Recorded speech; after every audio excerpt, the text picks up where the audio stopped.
and welcome to the stream. Today we're going to be playing some Football Manager 2020. Still the beta version at the moment. Full game coming very soon. And we're playing as Derby County. And we're in the Premiership. Can you believe it? I got us promoted in one season. I'll show you the schedule, the fixtures of last season shortly. But sorry, I'm a couple of minutes late. I had an egg-based beard disaster. Those of you with beards may have encountered the same thing in your time. So bacon and fried egg sandwich, runny egg, all in beard, all in sides of moustache. It was like the entire yolk of the egg just ended up in my facial hair. So I've had some fun trying to clean that up before I went live. Catch says, Garrison's not here to fire you, so you're good. Excellent. Hello, Catch. Good to see you. Says, my Oldham team requests a friendly versus Derby. Oldham, eh? That's very brave of you to request a friendly with Derby. How's your game going? What division are you in? Are you still in your first season? And are you playing 2020 now, or are you still on 2019? There's maybe you're under 18s. Yeah, that could work. Yeah. So here is my first season with Derby. You saw a bit of this when I've streamed it previously. Obviously, won all the friendlies. Had a pretty good start to the season. Won a good string of games there. What's that? 7 games on the bounce without a loss. We did have a draw against Bristol. And then we lost 6-1 away to Brentford, which was a bit of a freak result there. And that set us off on a bit of an iffy period. So we had a draw with Cardiff, lost away to Leeds, went out on penalties in the Carabao Cup to Burton, and then lost at home to Birmingham. But we turned things around after that, and we got back on a good streak. Wins and draws for a good solid block there. I think that's 10 games there in a row. And then we lost 6-1 against Blackburn. And I was starting to think, wow, what's with these 6-1 losses? That was pretty crazy. It seemed like there was nothing I could do to stop this game from spiraling out of control. And I wasn't using a weak team or anything like that. In fact, a lot of these players I'm still using in the Premiership. So, yeah, I couldn't understand why that happened. But then we went and we beat Sheffield Wednesday. We beat Millwall 5-0, which I was very pleased with because that's one of my best friends' teams, Millwall. So nice to smash them. Reading, 1-1. Wigan, we lost. And then a draw with Charlton. So a little bit of a disappointing period here. We did manage a win against Barnsley at home. And then we drew in the FA Cup third round against Huddersfield, which was rather inconvenient because it meant it had to go to a replay. We lost to Middlesbrough in the league. And then we lost to Huddersfield in the FA Cup replay. So, yeah, we were out of the Cups at that point. But I wasn't too sad about that because that meant we could just focus our full attention on the league. And I wanted to earn promotion. I wasn't too fussed about the Cups because you get a good chunk of money for getting promoted to the Premiership. And so we went on a massive monster run of undefeatedness. So we didn't lose a game after going out of the FA Cup. All wins and draws. And the end result was that we finished in second place. We didn't have to go through the playoffs. Yay, because we suck at playoffs. Yeah, so we finished second place, got automatic promotion to the Premiership, and then we are on to the Premiership season. So our friendlies here, we won them all except for the one we drew against SK Rapid Vienna. So that was a disappointing result, but the rest of them were all very convincing. And then we started the season with an away match against Crystal Palace and won. And I thought, that's a good start. It was televised as well. Got a nice bit of money for that. Then we had to play Man City next. And we managed a 2-1 loss against Man City, which really wasn't bad considering, you know, the difference in the calibre of teams was pretty huge. And if you can see here, we actually scored first. In the second minute, we went up 1-0. It only took them 24 or I should say 22 more minutes before Kyle Walker equalised. And then I thought maybe we're going to scrape a draw against Man City and that would be immense. And in the 81st minute, Sergio Aguero smashed my dreams and we ended up losing 2-1. But not an unexpected result. First season in the Premiership, just come up, not too many changes to the team, and we were playing Man City. So all in all, I thought that was a very promising result. We then went and beat Leeds 3-2 away. Leeds were the team that won the title in the Championship and came up with us, so it was nice to be able to smash them. We beat Wickham in the Carabao Cup, but nobody cares about that. Burnley, we beat 2-0 at home. We then went away to Leicester, and we won 5-2. That was an absolute stormer of a game. Graham Shinney scoring twice from the midfield. Dwayne Holmes scoring a hat-trick as well. Absolutely fantastic result. A 9.6 for Dwayne Holmes, a 9.5 for Graham Shinney. Just really dragging the team along there with fantastic performance from each of those players. And then we beat Southampton 2-1. Most recent games, we've been knocked out of the Carabao Cup by Watford. We lost 1-0 away. And then we've just recently played Chelsea. And again, honestly, yes, we lost, but it was a very promising result. We lost 3-2 away to Chelsea, but you don't expect to be beating Chelsea. I just make this clear. First season in the Premiership, only just being promoted, and we're getting really close results against the likes of Man City and Chelsea, which is pretty good stuff as far as I'm concerned. And as you can see here, we were actually drawing 2-2 for a good portion of the game here. So Memphis Depay scored first, putting them ahead. Then Kante scored, and it was 2-0 to Chelsea. And I thought, oh dear, this is the expected result. But then in the 50th minute, new signing Jared Bowen scored a goal. It was an absolute screamer as well. And then new striker Patrick Catroni scored in the 57th minute to make it 2-2. And then we had a good period of the game where I thought, do you know what? We might walk away with an away draw to Chelsea here, and that would be amazing. And then in the 93rd minute, Ross Barkley scored and we lost 3-2. So that was crushingly disappointing in the end. But again, not the expected result. If we'd have drawn, that would have been a massive shock. So, we should be losing against teams like Chelsea when we're playing away at this stage of the game. Not too bad though, but showing great promise. And now I'm going to show you the transfers that I made.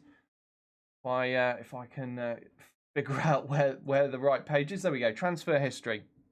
So we brought in quite a few players, but most of these players were just youth players that were brought in by my youth team, and you'll see a whole bunch of them came in on free. So just to kind of cut through the chaff for you, I will point out the ones that I actually signed for the first team. So we had Marcos Sensei.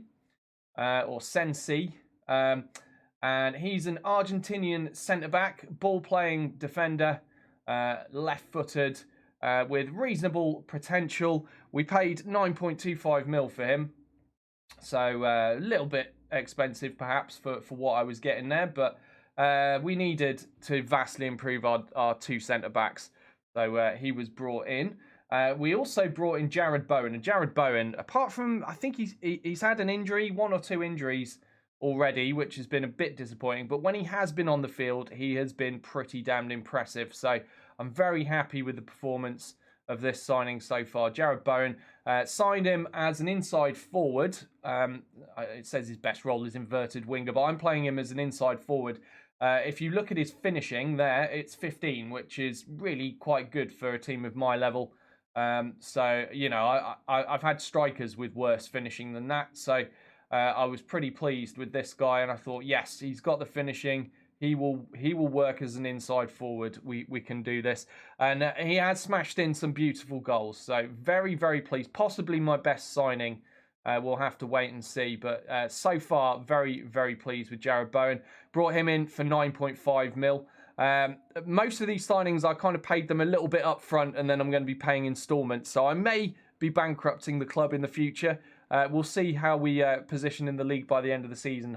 I'm hoping that the extra money I've spent will result in a higher league finish and therefore a higher prize pool. We'll have to wait and see. I could probably use a good cup run, to be honest, this season as well, but we'll have to see how that goes as well. I think we're already out of the Carabao Cup, aren't we? So it's all on the FA Cup. Right, also, we brought in a new goalkeeper, David Raya. He was an important signing for me because although last season's keeper did pretty well, he was like 2.5 star, really would have struggled in the Premiership against top-class strikers.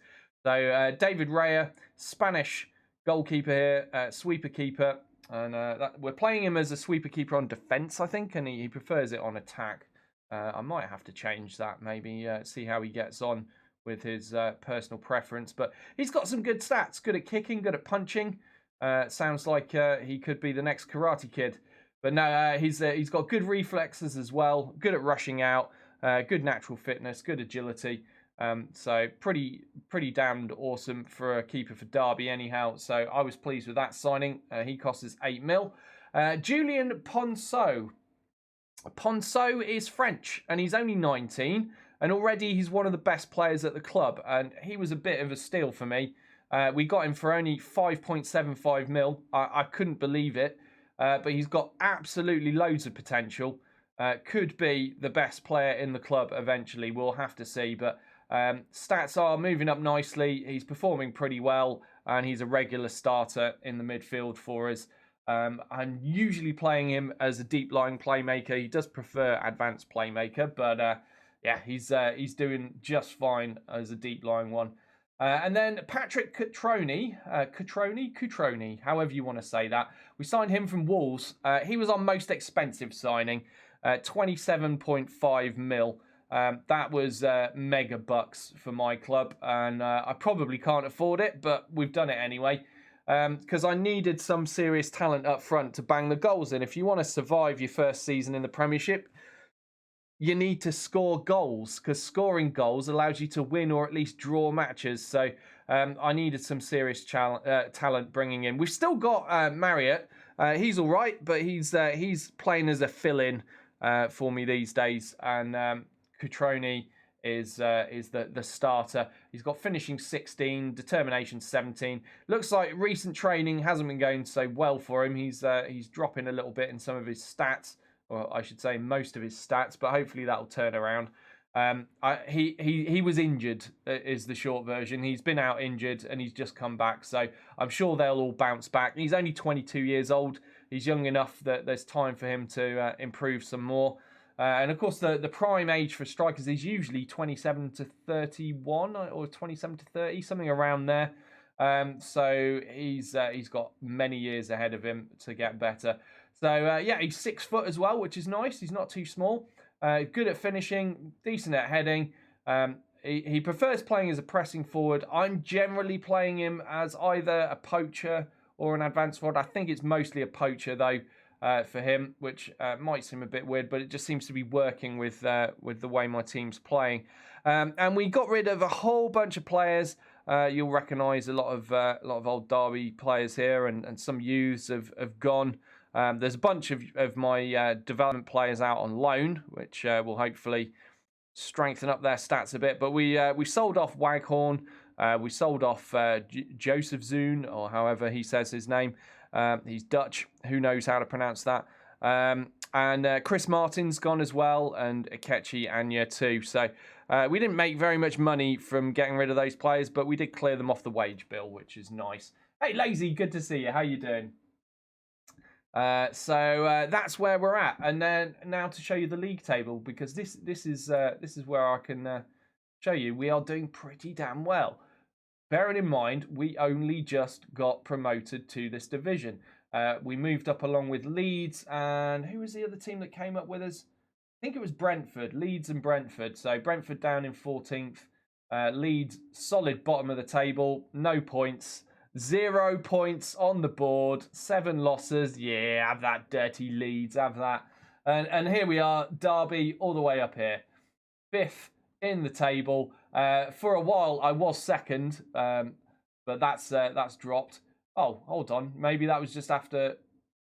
No, I could have sworn I was 2nd for a while, but it says I was 5th, then 12th, and then 5th for ages. Oh, maybe it doesn't count when there were games in hand. It might have been that I played a fixture ahead of time, and that's what allowed me to be up there. But never mind. So we've held a solid 5th. We are in a potential European Cup position there in 5th place. Although it'd be nice if we could get into the top 4 and get into the Champions League. First season in the Premiership with Derby County, and we end up in the Champions League. That would be a dream come true, wouldn't it? And just 1 point below us are Liverpool, which is interesting because my strategy is based off of Jurgen. Sorry, I know you call him Gerard. Gerard Klopp. Who's that? Stevie G Klopp. No, off Jurgen Klopp's approach to the Liverpool team. At least from last season. I've not paid too much attention to what he's doing this season, but last season he was playing a similar formation to this in a similar style, and that's basically what I've tried to emulate, because obviously Klopp is doing really well with Liverpool, has been for a couple of seasons now, and I thought I really like how that football works. So I want to make that work for me. So that's what we've done, and honestly, it has been working. It's been working pretty well. So we are playing gegenpress as the basis. Attacking, always. It's you'll know if you've watched me play Football Manager before. Attacking is my mantra. That's how I like to play it. We've got pass into space, play out of defence, extremely high tempo, take short kicks, distribute to centre-backs, counter press, higher defensive line, much higher line of engagement, extremely urgent, prevent short goal kicks. Prevent short goalkeeper distribution. So, they're all the instructions we've got. I think I've got a few individual ones set. I forget what I set them as now. What did I do? I messed about with the wing backs for a bit. I think I might have set things back to default by this point. So, I think I did. Yeah, so I had tweaked their passing directness up to be more direct passing, but I've tweaked that back now, and it still seems to be working all right.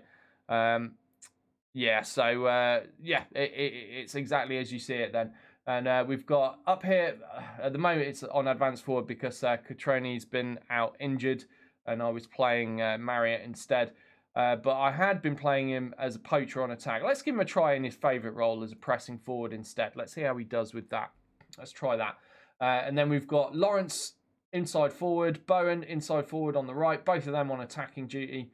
Then we've got Shinnie as a box-to-box midfielder on support. Ponceau, deep line playmaker on support. We've got an anchor man in the defensive midfield position, just because my wing backs are on attacking duty, so they push up really far, and I like that. Bogle here is one of the best players I've got in the side. I mean, look at his star rating. If you're playing as a Premiership club, you might be looking at his figures and going, well, he's not that great. He's only average for my team. Well, he's great for my team. My team is suckier than your team if you're looking at him and not being impressed. But he's pretty much, I think, like the highest rated player on my team for current ability. So he does great things for us. And so him and Lowe, they push far up the field. And that's why I prefer this defensive midfielder position on anchorman, so they don't push up too far, and it gives me 3 hanging back for most situations, so I don't get caught too badly on the break. And then standard these days, a lot of people, in fact almost everybody, are playing 2 ball playing defenders at the back. Pretty standard there. And then sweeper keeper on defence there. I might fiddle with that role as well, because I mean obviously he does better with the attacking role. He can handle the supporting role. We'll give him a go at attacking. I'm just worried that mistakes will be made that might cost me goals, but we'll tweak that. So we've changed Catroni to a pressing forward. We've changed Raya to sweeper keeper attack. Let's see if we now hit a bunch of terrible results. Now, you may notice Wayne Rooney has been out of the team, and I haven't mentioned him so far. It's because he keeps getting injured, damn it. Wayne Rooney is well and truly past it. I wonder, will it show me? Yeah, there we go. Injuries. So as you can see, he keeps picking up injuries. He had a 4-week injury there, 5-week injury there, and then 2-month injury there. Cause wear and tear. He's just old. He's too decrepit now, and he is losing stats quite rapidly. Pace, acceleration, stamina, all appalling at this point. Pace and stamina down to 4. Acceleration down to 5. So, I mean, he's not much use to anybody, really. I can play him as a deep-lying playmaker still, where he doesn't have to run around too much. And he does still have good mental stats and a few good technical stats. But physically, he is really past it. He needs taking out back and shooting, I think. But I'm going to keep him as long as I can, because he's the most high-profile player that Derby have had in many, many years. So we'll let him wear himself out. But he is soon to return from his most recent injury. Another 8 days to 2 weeks, and he'll be usable again. I'm just worried that he got a hip injury as well. Definitely an injury of the old. But yeah, I'm concerned that he's going to retire any moment. Like I thought that injury might do it, and he just decided that's it. I'm calling it a day. But I told him I'll give you more games if you return from injury, and he was like, yeah, whatever, mate. So we'll see what happens. But he's just a backup player at this point. We obviously have stronger players for the first team now. If you want to see his star rating in comparison to the rest of my team, he's only a 2.5 star now. And the only player in my starting lineup that's 2.5, Keogh is usually playing instead of Evans, just for the record, for my strongest team. Aside from that, I do have all my best players out. But yeah, so my weakest player is my current captain, Richard Keogh, at 2.5 stars. And I will be looking to replace him as soon as possible, to be honest. Don't tell him that. But he's 34 years old. I mean, look, he's a little bit over the hill himself. So that will be my priority signing the next time I have any money to work with. We don't really have money to work with at the moment, though. My transfer budget is now 0. I've completely rinsed it. Wage budget, we've got a tiny bit of room on it, but yeah, I'm not going to get a top quality defender in on a free at this point, am I? So we're going to have to wait till next season to shore up the defence, and that will be the priority next season, because by then I think Keogh will be 35 years old and definitely long overdue being replaced. Catch says, that's what I play as well, almost exactly. Well, great minds think alike, Catch. It is a genius tactic. Of course, it's not my own. I kind of stole it a bit from Jurgen Klopp, but it works well, and he's playing exciting football of the like that I like to play at the moment in real life. So I'm very, very happy to take inspiration from his strategies. Where are we? Lazy said, most of it goes over my head. I don't pay attention to sports as a general rule. No, no worries, Lazy. Short version, we're doing really good. We went up and we're doing good. There you go. Oh no, Okoroji's injured. Oh, how long's he out for? Oh, it's only a couple of days. So he's not a starter, but he's a grower. Hoping to develop him into a reserve left back, basically. So he's not going to be a star player. You've got to have your reserves as well, haven't you? Got to have your backups for when your good players get injured. Can't afford a full squad of star players, can we? Catch says, I didn't know the first thing about it before Dor got me hooked on this stuff. Nice. Yeah, it's a very addictive game once you get into it, honestly. And, you can take on as much or as little as you like with this game by setting stuff to be controlled by the AI. And in fact, they've made that even easier on this version of the game. It's even easier to just delegate stuff that you don't want to deal with to your backroom staff. And I've actually done that. Like virtually all of my backroom stuff is being dealt with by the AI for me. I'm just focusing on signing players and running the team. And I have the final say on any sales or signings. But I do have people signing players for the youth team so that I don't have to worry about it. Dwayne Holmes, here we go, the American. He has 2 caps for the United States now. Looking good. He's just won Player of the Month. He made 2 appearances, scored 4 goals and got an average rating of 8.9. Doing really well there because he's not actually a first-choice player for me anymore. Valued at 17.25 mil. Nice. Because Bowen came in and is a little bit better than he is. Because Dwayne Holmes has only got finishing 9, Bowen finishing 15. And I'm playing them both as inside forwards. So obviously Bowen is getting the nod in the first team. But Dwayne Holmes still decent. Still happy to have him on the side. Oh, bless him. He's dedicated his award to me as well. How nice of him. He's been in excellent form for Derby, striking 21 shots on target whilst embarking on 21 dribbles in 8 appearances. Well, that's nice. How many goals has he scored? That's all we really care about. Premiership goals, he scored 4. So all 4 goals that he scored were just last month. In fact, that makes sense because he's not really been starting. And then Bowen got injured and then he was playing because Bowen was out injured and he scored a bunch of goals. Obviously trying to justify his place in the team. Not doing a bad job of it either. Right, Scott Malone wants to transfer. Nah, I want to keep him as a reserve. Right, Marriott, definitely need to drop him to squad player, although he might have a strop about it.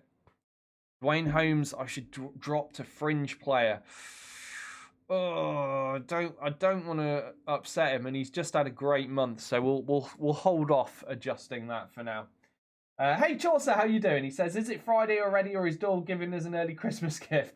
I've adjusted my schedule, Chaucer. So Battletech is now down to 2 days a week because we've got MechWarrior 5 coming this month, and I want to kind of get you guys, or at least the Battletech guys, used to just 2 sessions a week of Battletech, so that I've got the room to do 1 session a week of MechWarrior 5, and then I've still got the Fridays for whatever I feel like doing. Random stuff, so I can justify the variety streamer tag. Today is Football Manager. I have been doing a bit of Ghost Recon Breakpoint on the Thursdays, but I most enjoy doing that co-op with Garrison, and unfortunately he's not available at the moment. He's got some real life stuff he needs to focus on, so I decided I'd play some Football Manager because I wanted to try to cram some extra streams in last week to get some more Football Manager in because I'm really enjoying it. But obviously with the newborn, I've been very busy and I'm not always getting the opportunity to do it. So it ended up being today instead. Right, so what's going on here? Ryan Giggs has not found room for Tom Lawrence in the squad. Unacceptable, Ryan. Unacceptable. Tom Lawrence is doing great. He's in good form. Why would you leave him out of the Wales team? Right, well, I'm offended by this. So here's our performance review. How are we doing? We're doing a B+ at the moment. A B+? Are you kidding me? We're in a European qualification position in the league in our first season in the Premiership, and you give me a B+. Jesus. Like, I hit all of the goals and expectations of the club way ahead of time as well, because obviously they weren't expecting promotion to the Premiership for like a couple of seasons, and I did it in 1 season, so we've done all of that ahead of time, and here we are, B+.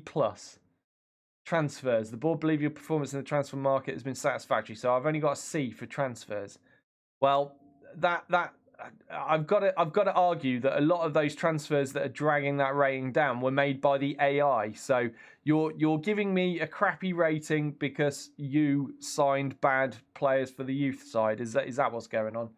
Okay, thanks, game. Right, so we've got a match coming up against Aston Villa. Ooh, grudge match. Grudge match. Those of you that follow football in real life will be aware why this is a grudge match. After Aston Villa denied us promotion last season in real life in the playoffs. Very depressing. But to be fair, they were the better side. Can't argue with that. Right. Let's crack on. The match is almost upon us.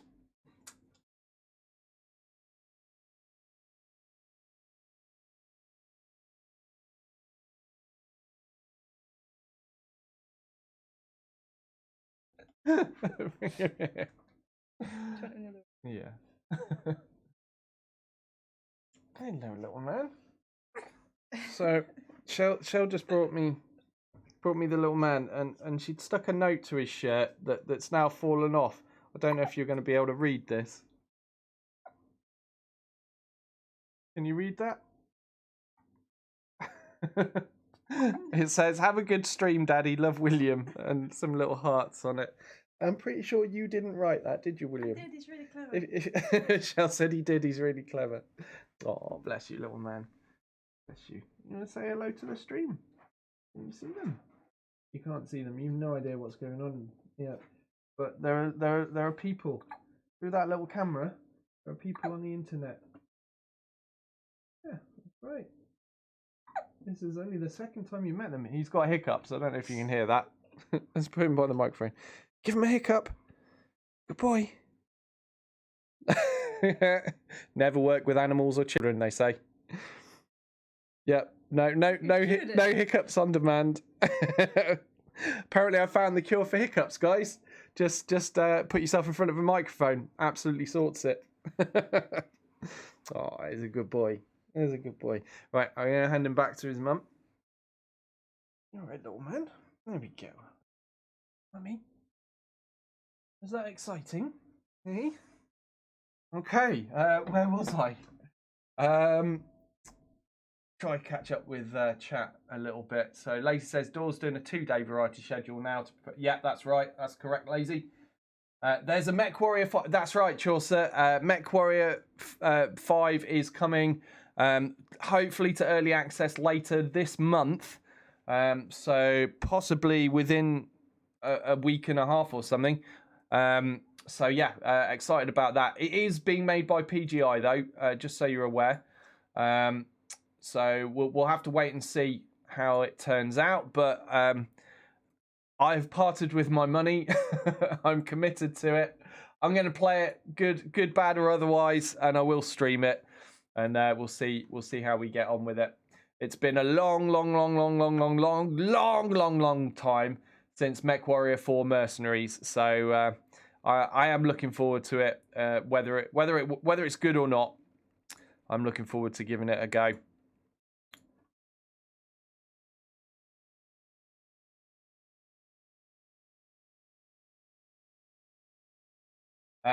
No, not as far as I'm aware. I don't think MechWarrior 5's coming to Steam. I thought it was just going to be Epic Games. I thought that was the main controversy with it, because obviously when I pre-ordered it, they hadn't told us it was going to be on Epic Games. They hadn't publicly announced it, but they did privately know that.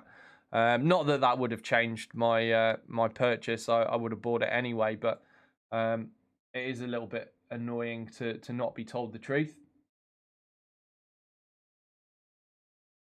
Catch says, I like Battletech and whatnot, but I'm mostly here to make life difficult for Doyle. Thank you, Catch. And I appreciate you being here.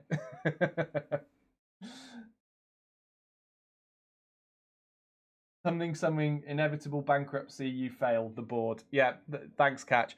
Yeah, that could be true, though. That could be true, because I have done a load of transfers on the kind of, here's a little bit of money now, and I'll give you the rest later.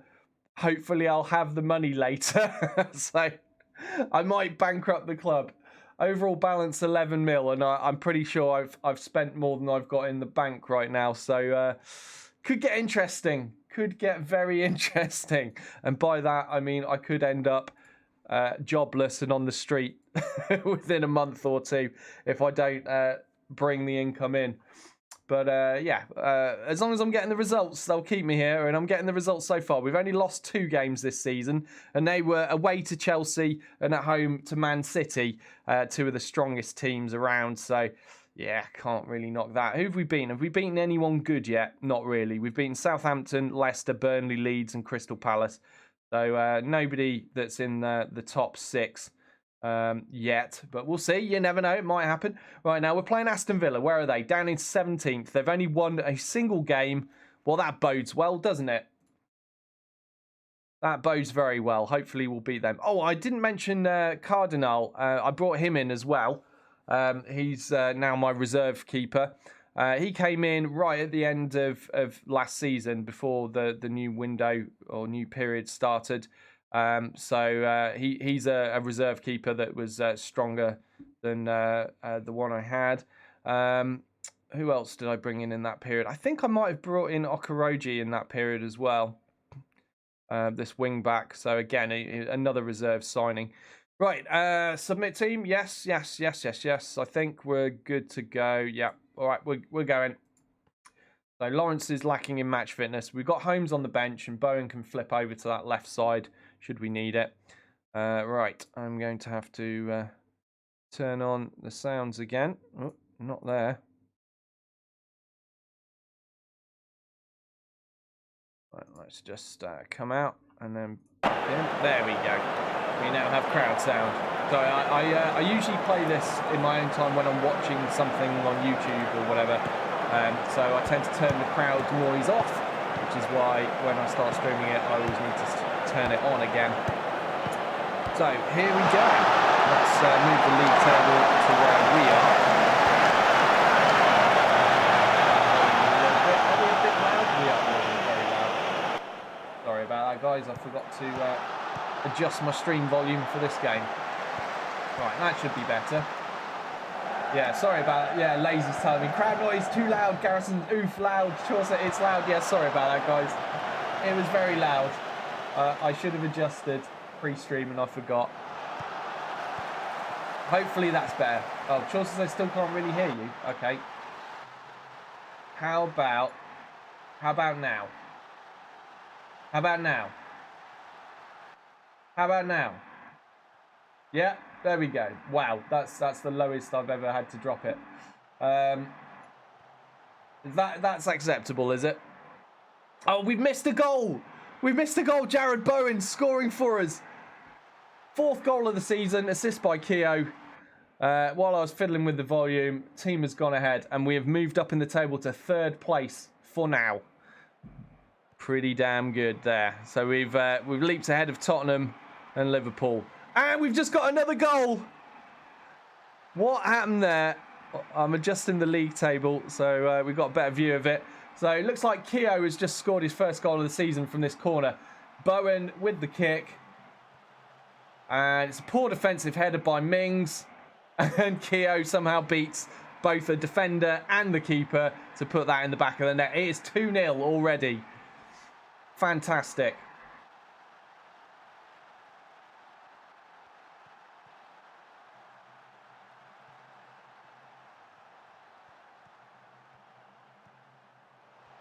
Oh, Lawrence, that was an open goal. Why? Why did you miss that? No wonder Ryan Giggs doesn't want you playing for Wales.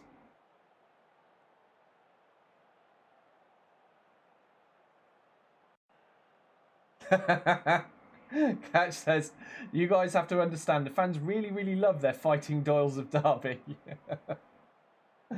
Oh, Bogle needs to ease off tackles. He's picked up a yellow. Bielik has as well. Oh, Bowen! Catroni! Oh, it's 3-0 in the 1st half. Catroni does a cartwheel to celebrate. Oh, hold on. VAR happening. They're reviewing this. Don't be offside. It's disallowed. He was offside. Damn it. So still only 2-0. Cursors. Well, we've had 15 shots to their 1. Although they have had more possession. They've done nothing with it. So far, so good. Yeah, let's tell them to go out and prove a point there. And at the moment, there are teams with games in hand over us. So 3rd place in the league will not be held for long, probably, because I expect Tottenham will win their game in hand. But this game is far from over yet. We've got to make sure we win this. That is correct, Garrison.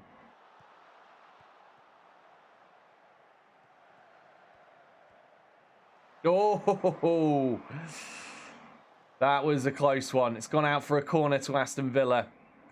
Let's hope we defend this well. Ball comes out.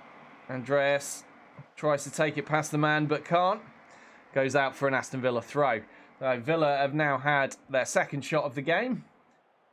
And their 3rd. 54 minutes played, though. So they're not looking very impressive, are they? Let's go for a demand more, because all the highlights seem to be up our end at the moment, which I don't like.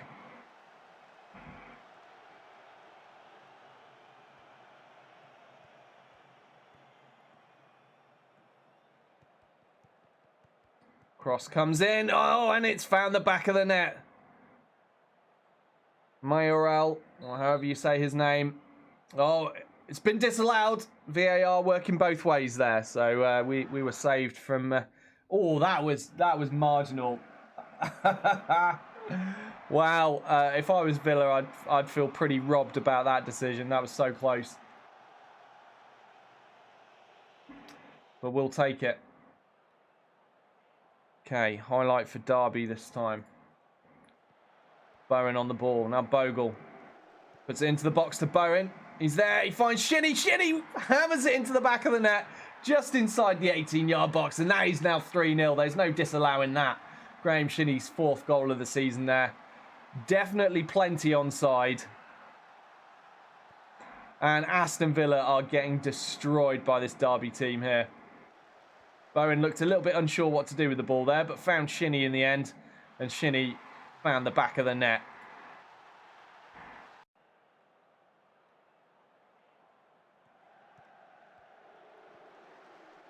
Bogle, good cross into the box there. Bowen with a header, looking for Catroni in the middle. Fails to find him. Shinnie again! What a deadly strike from Graham Shinnie. Goal number 5 for him this season and goal number 4 for Derby in this match. What a stormer that was. All coming off of poor defending here, really. Bowen gets a head in there. Poor defending in the middle again. Poor header from McGinn. Falls to Shinnie. I mean, Aston Villa made that goal for us there. That was all provided by Villa players pretty much. But we'll take that. 4-0 now. Bowen playing a 9.1. Shinnie on a 9.0. And as I said, this Jared Bowen, new signing. Really pleased with this guy so far. I think he was hoping to use the club as a stepping stone to move up to bigger things. But my plan is we will become the bigger things and hopefully he'll stay. And at the moment, this league table is certainly saying we are up there with the big boys already. Manchester United topping the table of the Premiership at the moment, 8 games in. We'll see if that lasts. Well, there is a consolation goal for Aston Villa. Pieri scores his first goal of the season, assisted by Trezeguet. It's 4-1. I don't even care. We're fine. You can have your consolation goal, Aston Villa. This is all going Derby's way. In front of the home crowd as well. 20 shots we've had to their 10. Only 8 on target though, so our on-target shot ratio could be a lot better. Possession wasn't good either, but it's not how much of the ball you have, it's what you do with it, and we did great things with it. So we won that game. We'll tell them we appreciate their efforts. And another good result for Derby.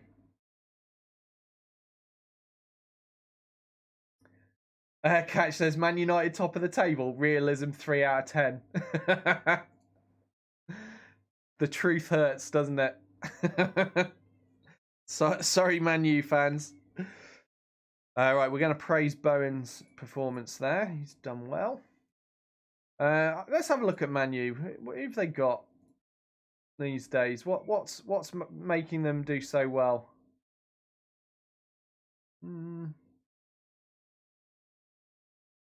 I mean, it's largely the same team. I guess better management, maybe. Maybe the AI is better at managing Man United. Let's see. There was a really surprising signing though that I've got to show. At least those of you that know football and know the Premiership, you might be a bit shocked by this transfer that occurred. So we're going to the Liverpool squad, and what do we see here? But Harry Kane playing as a striker for Liverpool, and they bought him for, I think it was 220 million.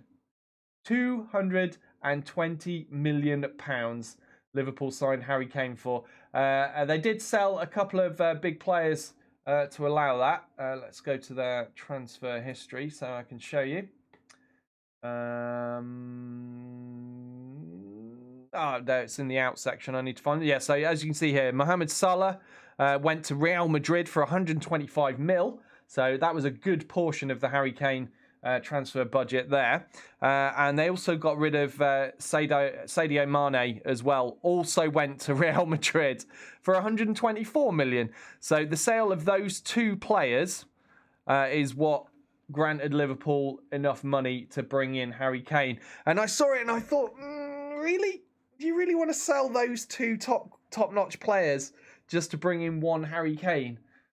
Is one Harry Kane worth a Mohamed Salah and a Sadio Mane? I probably wouldn't have done that deal. I would have kept these guys because they are fantastic players.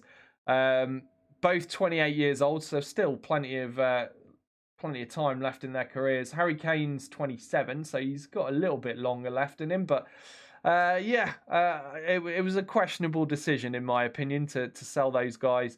But maybe they didn't have a choice. Maybe these players really wanted to go to Real Madrid and there was nothing Liverpool could do to make them stay. So it could have been that.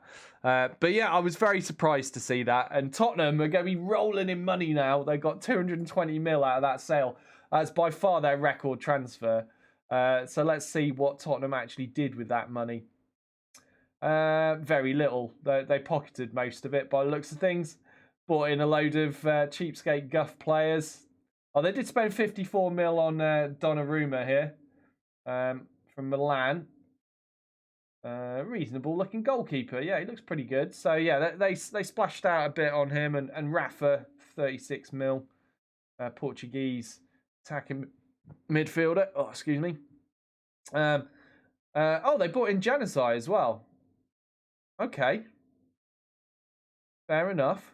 But yeah, still, I mean, they've definitely spent well under the amount of millions that they brought in, assuming they would have had a transfer budget on top as well. So they spent a total of 210 million here to bring in all these players, but they would have been given a transfer budget of, I've no idea, but probably a bunch of millions. And then they got 220 on top of that. So they're still in the plus there financially, I'd say.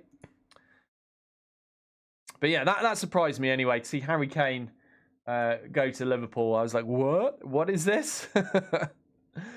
But he's Tottenham to the core. Apparently not in Football Manager, he's not. Okay, so here we are, third place behind Man United and Man City. Tottenham could move ahead of us though. They got a game in hand, and wow, it's really quite dizzying up here as Derby County. We're not used to being this high up the Premiership table. Last time, of course, Derby were in the Premiership. We broke a record. That's right. Yeah, definitely something to be impressed by. Derby broke records in the Premiership last time they were there for the lowest amount of points ever scored in the Premiership in a season. So it was not a record anyone wants. It's really bad.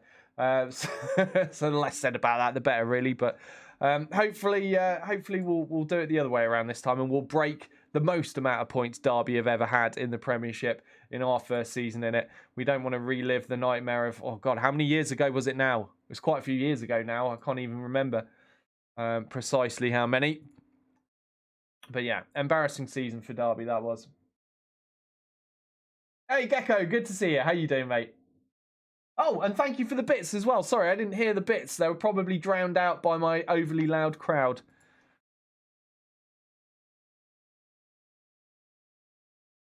Oh, Chaucer's asking how many matches for the season. Oh, God. How many is it? Is it 40-something? You play each team twice. Somebody who's good with maths, do the maths here. So there are 20 teams. You play each team. Oh, 40 then. I think it'll be 40.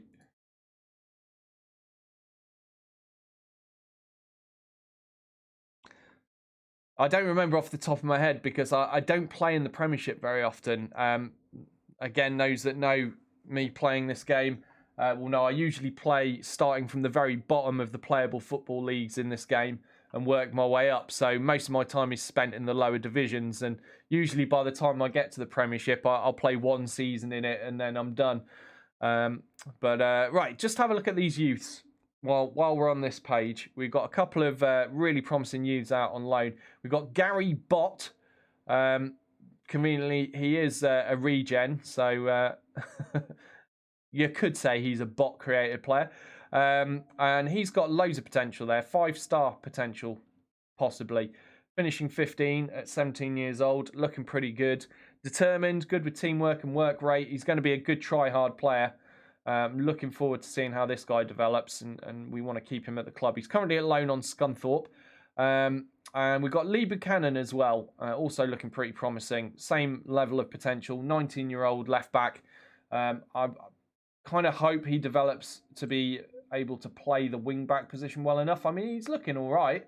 He's just not as good as he is as a full-back. But he needs his crossing and dribbling to go up a little bit, and his passing technique. So he needs work, but hopefully we'll see him develop. So, yeah, pretty pleased with those two youths. The Derby youth system isn't too bad. Like, you know, when I'm used to playing Blythe Spartans, where the youth system is appalling, the training facilities are appalling, everything about the club is appalling, apart from the kit, which is awesome. Yeah, it makes a big difference actually having a club with a good youth system and seeing young players come in that you think, oh, actually, one day he might actually play for the club rather than, oh my God, what is this trash? Where are they finding these people? They are scraping the very bottom of the gene pool and just chucking them into my club. Great, thanks.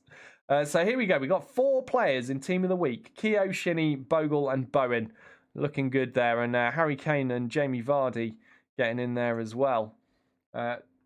33 years old now, Vardy, in this game. Still going strong. He's better than Rooney. And Lallana's still going as well. Oh, he's only 31. Do you know what? For some reason, I always think Lallana's older than he actually is. Speaking of old players, I saw James Milner. He got released this season. Where is he? Where did he end up? James Milner was still playing.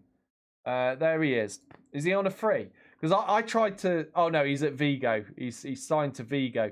I tried to sign him because he was on a free transfer, and he was like, "No, my ambitions are bigger than your club." And here I am now, third in the table. I'm like, sorry, you what, James? What was that? So you don't want to sign for Derby, who are possibly going to make it into the Champions League? Oh, okay then. Yeah, you go play for Vigo. Good job, mate. Well done. Vigo will get you there. So I was a little bit miffed with James Milner because although again 34 years old, he's as old as Rooney. He's a lot better than Rooney. His natural fitness is 18, which means he declines pretty slowly in the physical stats. He is like, I don't know, a fine wine by this point, well aged, but still very, very good. And it would have been nice to bring him in. He's only on 28k a week. I could have afforded those wages. It was only his own stubbornness that kept him out of my club. Otherwise, I would have happily signed him. Deep line playmaker, fits perfectly into one of my midfield positions. But it wasn't to be. He went elsewhere. I was wondering if he was still going to be on a free transfer. I would have laughed even harder if he was still unemployed after turning me down. It's like, that's what you get, Milner. That's what you get.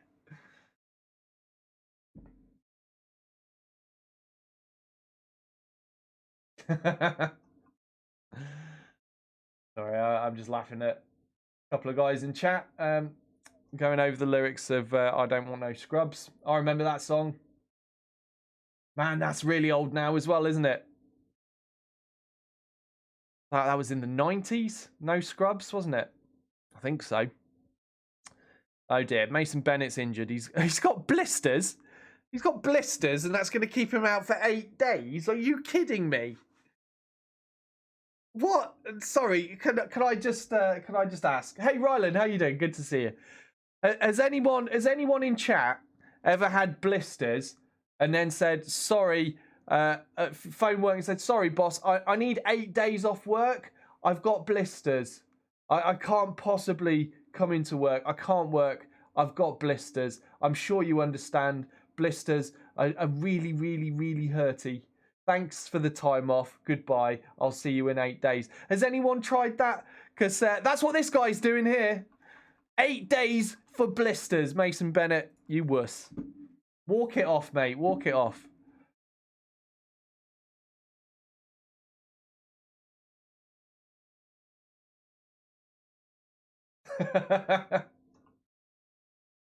Thanks for that, Lazy. Lazy says £200 million. I thought Americans were over. It's not his weight. You know that's not his weight. Stupid.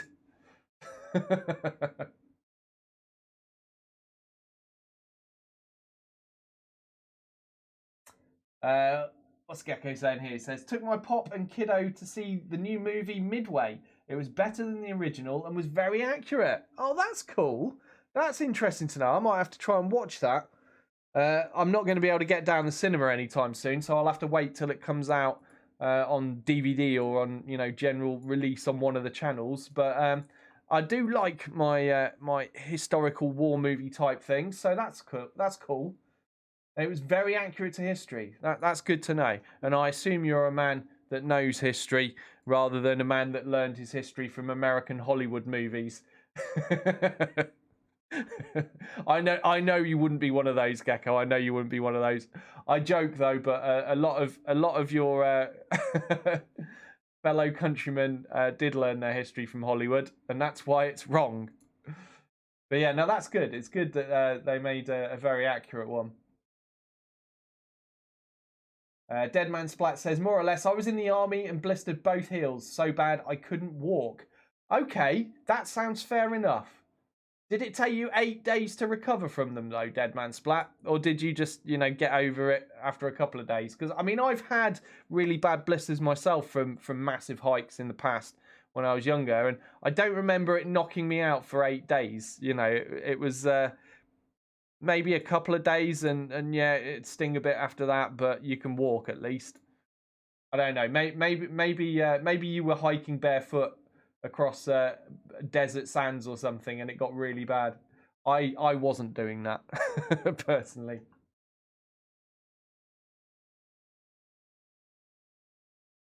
Oh, you're waiting in the doctor's office, are you, Garrison? Oh dear. Well, at least you've got us to keep you company, eh?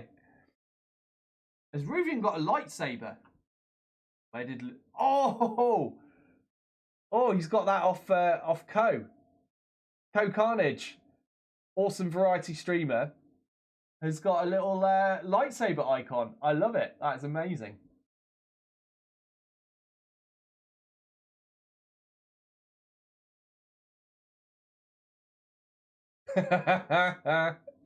Catch says Mason Bennett and his blisters are not doing anything to debunk the American stereotype of soccer players being soft. Well, yeah, I'm not going to argue that at all. That they can be pretty soft. The stereotype is there for a reason, I would say. Lazy says, you say that like America's the only country that has idiots that don't know their history. No, well, obviously not the only country that has idiots that don't know their history. But you are pretty much the only country that has a film industry big enough to pump out misinformation through movies. Most other countries' film industries are so small, nobody knows or cares about them. So they don't really do too much harm. I mean, I guess there's Bollywood and UK sort of. I mean, we make some films, but yeah, Hollywood is the big one, isn't it? We all know that.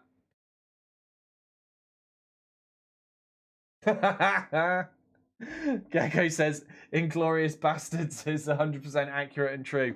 Totally, yeah. All taken from historical accounts. Oh, what was that other one? What was that tank one? Was it the tank one with Brad Pitt? Was it Fury or something like that? Oh, I forget.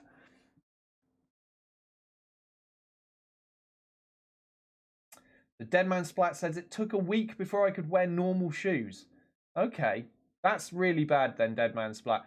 But I'm going to say, but you were in the military, right? So you were probably doing extreme, ridiculous things that the human body shouldn't do. This guy's a footballer. If it's hurting, he can just say, oh, just can I have a rest? And you'd be like, yeah, sure, you can have a rest. Go have a sit down, it'll be all right. He's not got a drill sergeant there going, keep walking, you maggot. It's like, yeah, all right, yeah, have a rest. We'd rather you don't get blisters. No, somehow he managed it.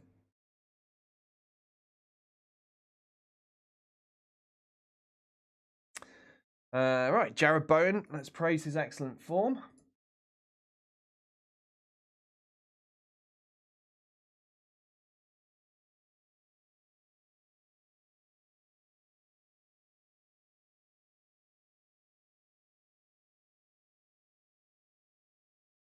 Gecko says the new Midway movie does an excellent job of portraying the Japanese side too. Okay, that's good. Good to have both sides represented, isn't it?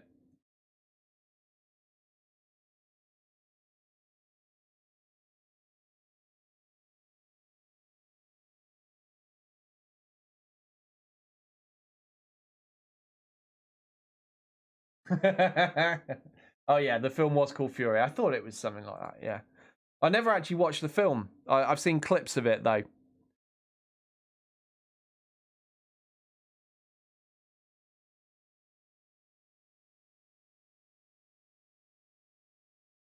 Yeah, there we go. So talking about the blisters again, Deadman Splat says, if it gets both heels so bad they cover the heels, he should have stepped off the field. I got them in the middle of a 20k ruck march. Yeah, you see, I knew you'd have got it doing something hardcore. He definitely wasn't. Bennett was not doing anything hardcore to get his blisters. Oh, here we go. Dwayne Holmes is out with a bruised thigh now, 4 to 10 days. Okay, we'll leave that to the physio. Well, that's probably going to put him out of contention for the West Ham game. But we should have someone else we can stick on the bench in his place.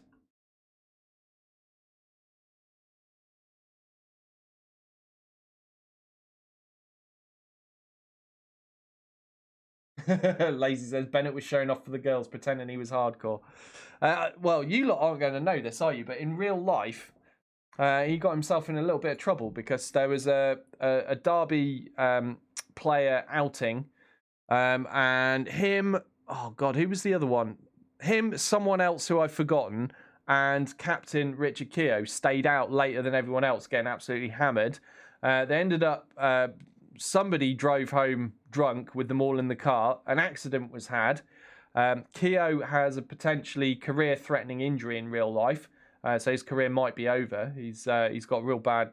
Was it a knee or a cruciate ligament injury? It was something bad.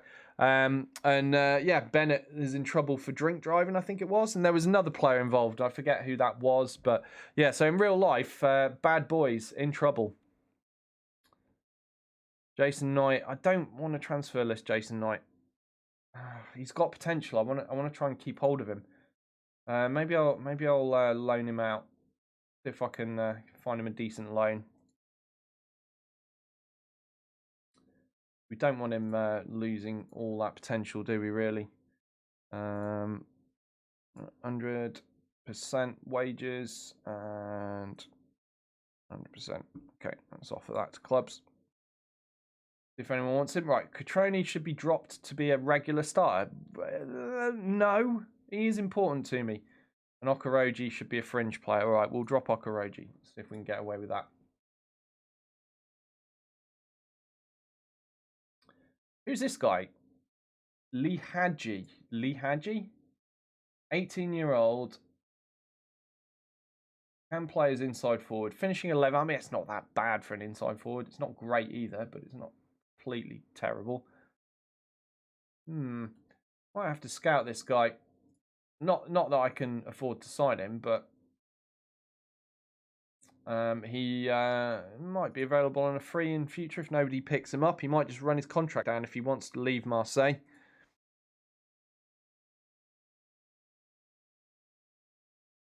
Deadman Splat says, I finished the march, then asked to go to the infirmary. Yeah. Don't blame you there.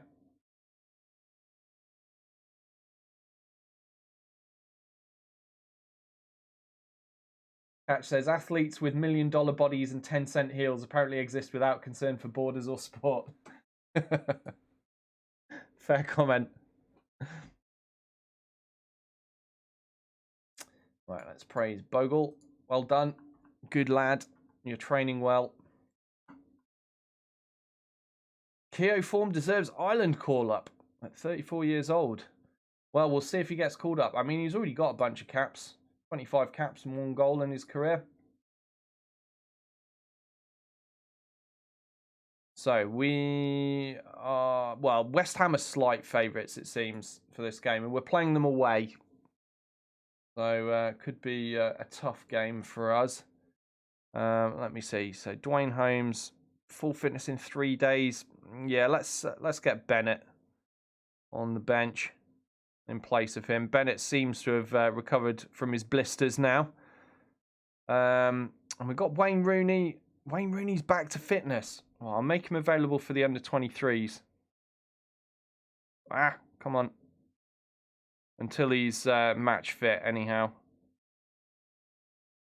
We might be able to get him to play some more games before his career's over, but stamina and pace 4. It's a little bit worrying, isn't it? I can't believe, though, it's the real Wayne Rooney. Look at his spud face there. Right, let's see. How many days away are we? 2 days from this match. Let's get this match on.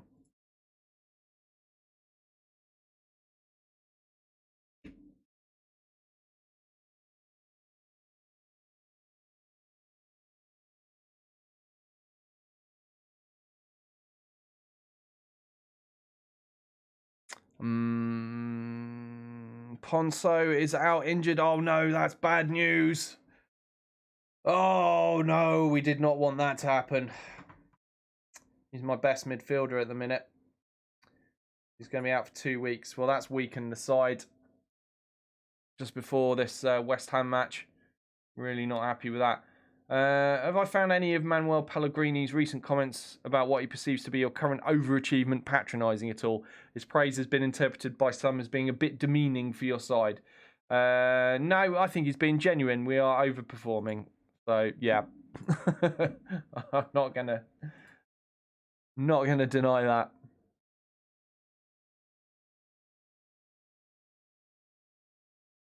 So who's going to get the nod in midfield then? Probably Huddlestone? Maybe Bird. Let's have a look. Who's the next best in that position?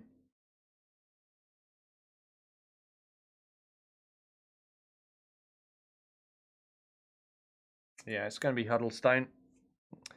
Although, yeah, he's a little bit tired. Oh, God, and the match is tomorrow, so... Oh, and also Bird, tired. They've just played a reserve match, haven't they? But between the two of them, I can get through a whole game, I'm sure. Wayne Rooney needs to get his match fitness up. He's going to be a liability if I play him with that amount. I mean, he might still be a liability anyhow, but we'll see. Oh, Karamoko Dembele. He's got loads of potential. This lad might be good. Finishing 12. Can he play as an inside forward? He can play as an inside forward. Oh, well, I'm definitely going to keep this lad on the short list. What's his scout report? Needs work on being consistent. Still, he seems pretty promising. Not really interested in any of those guys. Let's skip on.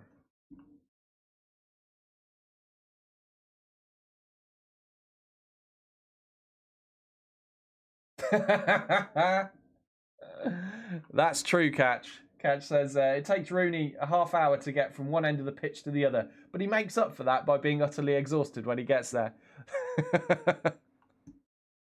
Not at all like me or you, then. You've seen me when I've had to run downstairs and then back upstairs to answer the door. And I get back and I'm panting for 10 minutes. Like, I'll be with you in a minute, lads. I can't.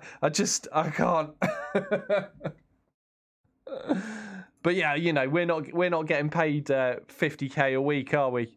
Rooney is. All right, Lawrence is in need of match sharpness. Screw it. He's going to play a first team game. Lazy says that's why there's a sausage roll vendor right next to the bench. Hot sausage in a bun, real meat from real animals. The Terry Pratchett reference is on again. Do you know what? I wouldn't mind a sausage roll vendor halfway up my stairs. I think that would help me. Just pick up a quick one on my way back. Catch says, what's the difference between a sausage roll and a hot dog? Do you genuinely not know? Ah, right. Okay. I thought that was about to be a joke, but no. You don't know. Right. So a hot dog is a sausage in a bun. A sausage roll is a sausage in pastry. So it's different. It's like, think of it as... Oh, God. What do you have that might be... Like, the pastry's really light, crispy pastry as well. So it's not like thick, heavy pie pastry. It's like really light and crispy. Look up Greg's sausage roll. Greg's sausage rolls. There you go. That if you're in England, try Greg's sausage roll. In fact, you've been to the UK, haven't you, Catch? How have you been to the UK and not had a Greg's sausage roll? What did you live off while you were here? Right, Huddlestone's going to have to make do on 85. We're doing it. And Lawrence is a little bit tired as well.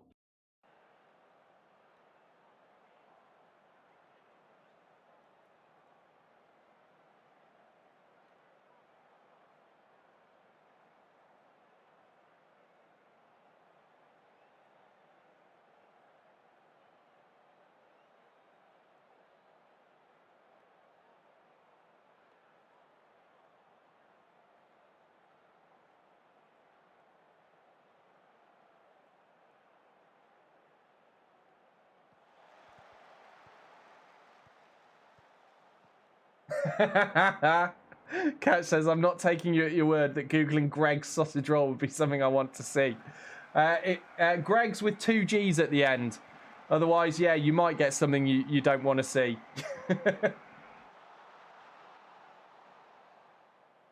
I think that is also correct, Lazy, yes. Today, America is learning about sausage rolls.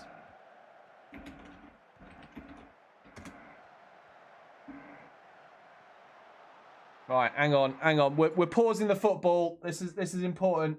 This is football related. Snacks are football related. This is genuinely something you might eat before, after, or during a football match. But here we go. Greg's sausage rolls. Can you see? This is what they are. So yeah, you can see the sausage meat there, and as Lazy's pointing out quite rightly, it's not in a skin. It's just like the sausage meat without the skin. Instead of a skin, you've got pastry around it, and it is crispy pastry. You can see. There you go. That is a sausage roll, and they taste very different to a hot dog. The sausage meat in it tends to be quite herby and flavoured. It's not something you need to cover in mustard and ketchup. Whereas a hot dog, definitely onions, mustard, ketchup, absolutely required for a hot dog.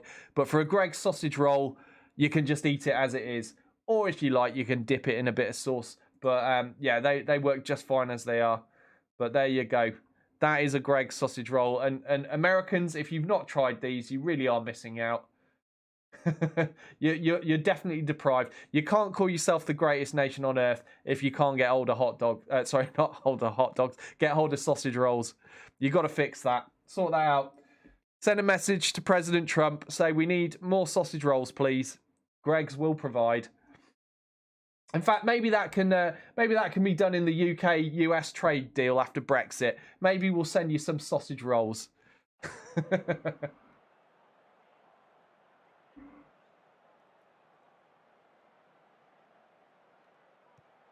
Catch says, interesting, but I'll stick with the hot dogs. Philistine, you don't know what you're missing. Honestly, I love hot dogs myself, but both are good in their own way.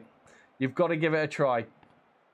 Like I said, don't assume that it's like thick, heavy pastry and be put off by that. The pastry is very light, thin, and crispy, so it doesn't weigh you down or override the taste or anything.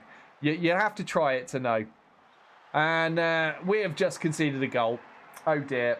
Felipe Anderson, 3rd goal of the season for him, putting West Ham up by 1-0. In the first half. We are playing away at the moment. They are slight favourites, but a little bit disappointed to go behind. Hopefully we can turn things around. May have to be in the second half at this rate, though. Only 15 minutes or so left of this half.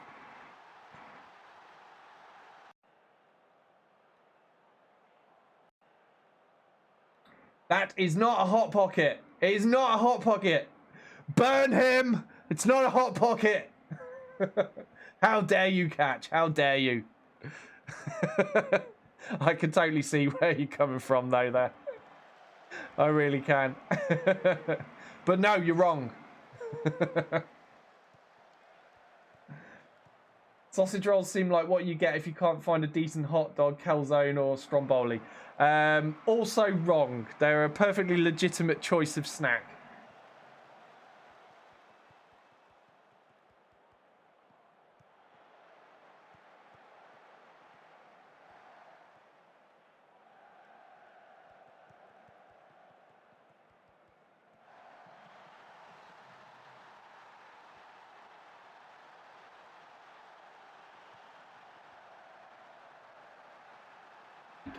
Apparently, if I take 30 seconds to blow my nose, my team falls apart and we concede a goal. So Anderson has scored a 2nd goal. Clearly, something more needs doing about this man. What's going on here? Oh, God, I've just sent them out without a team talk. Schoolboy error. All right, we'll go for a demand more. Maybe my silence in the dressing room will have got to them. They get the picture. We're 2-0 down. I'm not impressed, you muppets.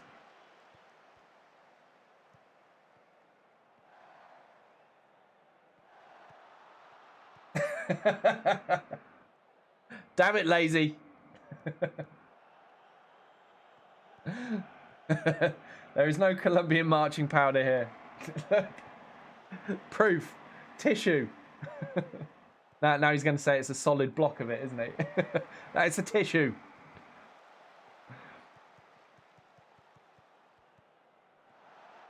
Come on, Bowen. No! Don't smash it wide. Why would you do that? That was a sitter. We could have got back in then.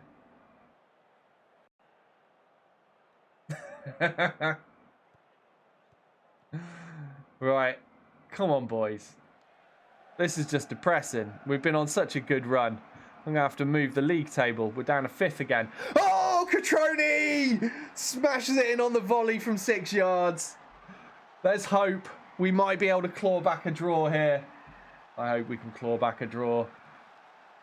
Keogh with a big long ball there, all the way up to Bowen. Bowen controls it well, puts the cross in. Calm as you like from Catroni. On the volley and into the back of the net. That's what he's getting paid to do. We don't need to see a second replay of that. One's enough. Right, keep demanding more. Oh, God, no. No, Lawrence, no. You've just come back from injury. Why are you injured again? Foot injury. I swear I need to get a better medical team at this rate. It's going to have to be Mason Bennett. That's all I've got. That's all I've got. And I think I'm going to have to take Huddlestone off. He's down to 67%, but more importantly, he's playing a 6.4, which is really, really pants. So Bird is going to come on. No, maybe Bird's not going to come on. Bird does not handle the deep-lying playmaker role very well. Hold on a minute. What's going on? Did I just cancel all changes? I did. Yeah, right, let's get Mason Bennett on again. I guess it'll have to be Evans then, will it? Evans doesn't even handle it that well. Well, if I've got to pick between the two, I'll go with Max Bird because he's young, can still develop. 20 years old, the match experience will come in handy for him. But that sucks. It's going to leave us a little bit weak in midfield. Should have put Rooney on the bench, but his match fitness is so appalling. Didn't even think it would be worth playing him for 5 minutes, let alone any longer. Right, so we are back down to 5th in the table if this result stands, but I'm really, really hoping we can get an equaliser before the final whistle. It's the 72nd minute now, though, and West Ham appear to be on the attack. Felipe Anderson again taking it through everybody, but keeper manages to charge him down this time, and Bogle there with the clearance just about puts Derby out of danger.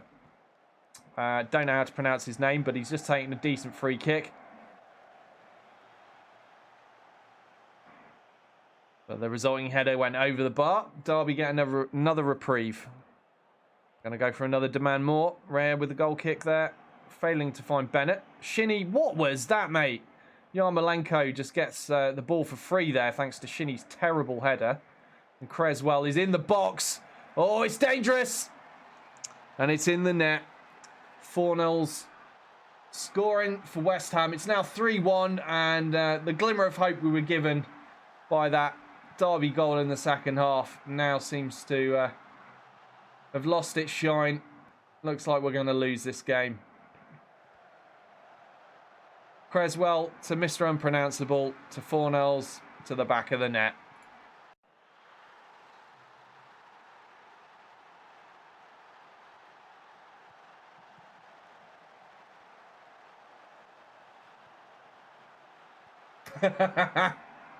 Hey, lazy! It's like you're a football expert already. He says, kick the ball into the net, and if they get in your way, kick their balls into the net. Yeah. You didn't need to play any football in school, apparently. You've learned it just on the fly. Catch says, to be fair, that's pretty close to what Doyle did with Blythe. Actually, it is. I did play pretty aggressively with Blythe. I think we used to go in hard on the tackles, didn't we?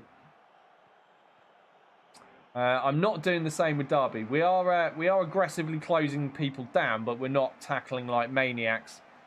Maybe I should be tackling like maniacs. Maybe that might have got me a better result here. Unfortunately, 3 minutes to go. It doesn't look like we're going to score 2 goals in those 3 minutes, does it? Maybe we'll claw one back here. Oh, there's one. There's one. Max Lowe scoring his first goal of the season. The left wing back there. Doing it all himself.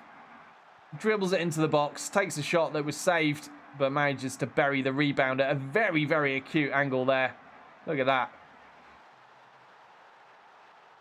Good stuff. So, what are we going to do? Demand more.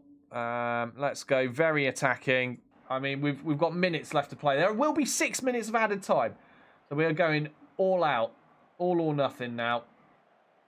And that's it. It wasn't all. It was just nothing. So we lose this game 3-2 in the end. But, you know, we're scoring goals. We're playing entertaining football. It's not the end of the world.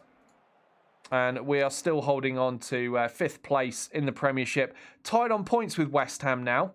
They're snapping at our heels after that result. Let's hope when we play them at home, we can get our revenge and win that match. Liverpool, Chelsea, both knocked outside of the Euro positions at the moment. But we're only 9 games in this season. A long way to go. Who's down the bottom? Newcastle, Villa and Leeds. Looks like Wolves are kind of struggling a bit as well, although they've got 2 games in hand. So, yeah, perhaps not. Assuming if they win those, they move quite far up the table. Right, well, we lost that. Lawrence is injured. He's out for 10 days to 2 weeks. Jesus, Tom Lawrence, how many injuries have you had? Feels like a lot in recent times. Yeah, it is a lot. I wonder, is he injury prone? Let's just have a look at his stats. No, he's not injury prone. So we're just being straight up unlucky with him at the moment. Oh well, the streak of bad luck will end.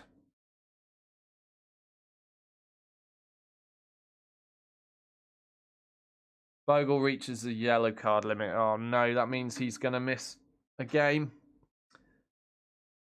Been fined 1 day's wages. That's another change to this version of the game. Instead of having to do fines on the spot when players do things now, you set it at the start of the season. You'll set up various fines for various infractions. And 1 day's wages is the fine for picking up a yellow card ban. And he accepts that just fine.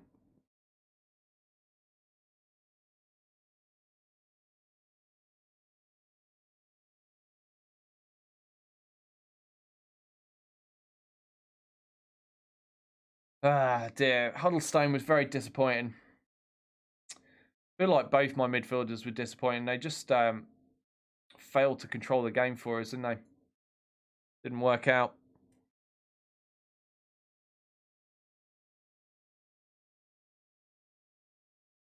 And if they fall down, pile on like Garrison in Blood Bowl.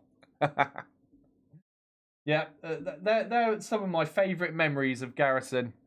Are Garrison the Blood Bowl player piling on time after time after time. that and the time that he tried to take off in that brand new chopper we discovered and then crashed it immediately. That's another awesome memory of Garrison. Oh god, I'm never going to forget that. It's like, oh wow, new shiny chopper, excellent. Boom. What happened? I hope someone clipped that. Did anyone ever clip that? I don't remember.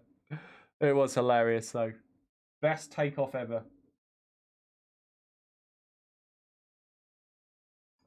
What's that? I don't know if you've ever heard of Ty Cobb, but he used to say he'd slide into bases with his steel showing. No, I've never heard of him, but I'm guessing from the words you used that he played that baseball game where you hit things with bats.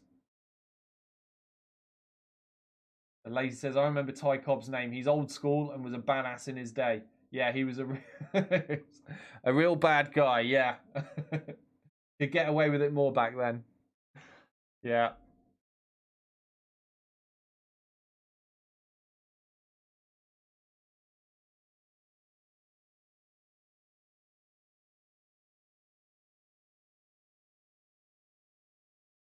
Oh, should have praised Flynn's training. Got to praise them when they're doing well. Positive reinforcement and all that.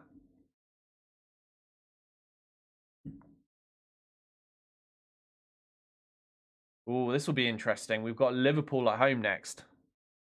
Place bets now on how many goals they're going to hammer us by. Well, they just lost to Southampton, though. Harry Kane did score. This is going to be interesting, though. This is, in fact, are they still being managed by Jurgen Klopp?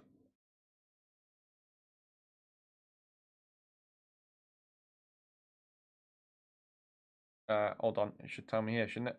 Yeah, they are. Jurgen Klopp is still the manager. Okay. Yeah, this should be interesting because obviously my strategy, as I mentioned earlier, is totally inspired by his Liverpool strategy. But we're playing away. I reckon we're going to get absolutely battered here. Oh, God. My team that unfit. Oh no. That's why it's not fitness, is it? It's being out due to suspensions and injuries. This is bad news because I don't have a backup right-sided wing back for the event where one is missing. So all I have is Keo that can sort of play there in an emergency. But by sort of, I mean not at all. Like he's absolutely terrible at it. But at least he's vaguely familiar with the position. And Lawrence as well. Who are we going to put in for Lawrence? I think Dwayne Holmes needs to come in. He can't play on that side, but I can switch Bowen and Holmes around. There we go, and that works. Now, Huddlestone, you were very, very disappointing in that last match. How's Rooney's match fitness? Oh, God. It's gone up like 2%. Oh, Rooney. Do you know what? Screw it. I'm putting him on. Huddlestone can be on the bench. Rooney's going to start. He's going to play about 10 minutes of the game, and then he's going to have an asthma attack, and we'll bring Huddlestone on for the rest of it. Just have to hope Huddlestone doesn't fail this time. He played really badly in the last match. Look, let's face it. We're going to lose this game.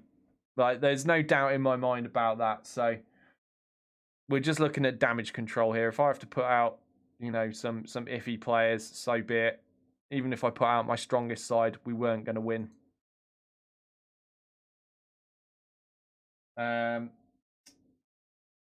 Carnage, hello. He says, Doyle, are you into motorsports? Was just thinking you should try Motorsport Manager. I, in fact, do own Motorsport Manager. I've played a bunch of hours on it. I can't tab out of this game to tell you how many hours, which is awkward. But I have played quite a bit of it, let's just say, when it came out. I did actually look into streaming it. Oh, man, it would be a couple of months ago now. But what I do when I'm considering what to stream these days is because I'm trying to get my follows up to that magic number of 500. I'm looking to see, are many people watching things that I want to stream or not. And so I checked out Motorsport Management thinking, I really enjoy that game. It'd be nice to stream some of that. It's a strategy thing. Maybe some of my guys will like it. And I looked and almost nobody watches it. It was like Battletech is very niche, very small crowd. And I get better numbers for streaming Battletech than the top streamer had for Motorsport Manager at the points where I checked in on it to see. So I found that a little bit disappointing because I thought, that would be a great game to do. So yeah, if I do it, it will be one of those that maybe I'll do as a once only one-off on a Friday, just to show you guys the game. But it won't be one I'll be able to do consistently because I've got to go with stuff that brings in the numbers, unfortunately. Otherwise, not only will the channel not grow, but it will stagnate and shrink. I'm already on a recovery phase because obviously my son was born now 4 weeks ago.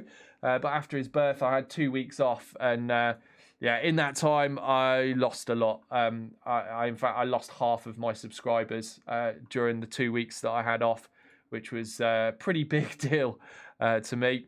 So I'm now even more conscious than ever about making sure I'm streaming things that are going to get some decent numbers in. Right, here we go. But yeah, thank you for bringing that game up though, because it is awesome. I do recommend it. If nobody's tried it, if you like racing and you like strategy, give Motorsport Manager a go. It is really, really good fun, and I'm sure there'll be a sale at some point in Christmas where you'll be able to pick it up cheap. Yeah, give it a try if you've got some spare cash and you're into racing. It's not just Formula One either. They did put in some like touring cars into the game as well that you can choose to play too. But yeah, I recommend playing the Formula One leagues though, because you can start from the bottom and work your way up. It's a good laugh. There is a flaw with the system though. Harry was telling me unfortunately there's a flaw with their engine that means that once you figure a certain thing out, it's easy to exploit. But we're not going to talk about what that is because it might ruin some people's enjoyment of it if they know. But aside from that, the game is enjoyable.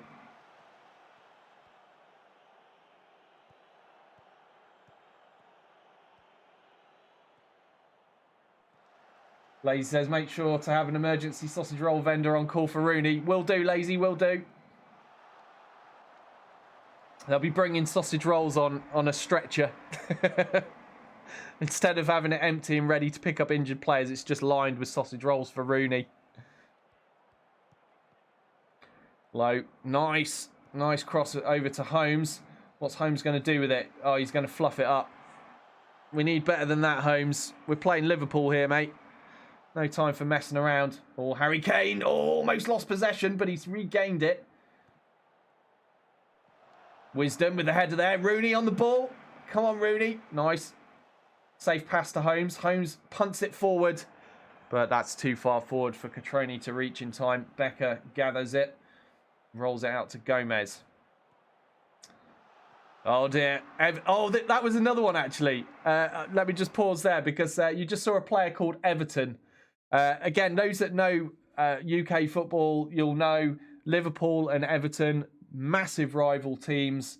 And Liverpool have signed a player who's called Everton.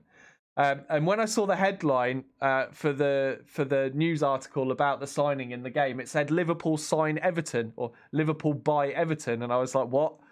Like, have they finally ended the rivalry after you know many decades of major rivalry between the two clubs? Liverpool finally got rich enough to just buy Everton and dissolve the club.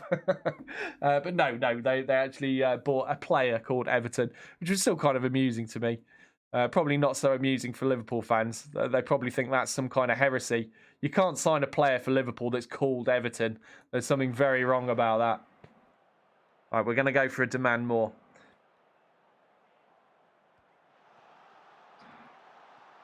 Oh, I thought we had a highlight there, but it's over.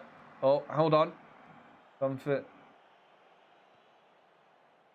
Tanasi. And now Bowen. Shinny! Oh, no! Oh, he normally does so well hammering them in from that kind of position, but he put it over the bar this time.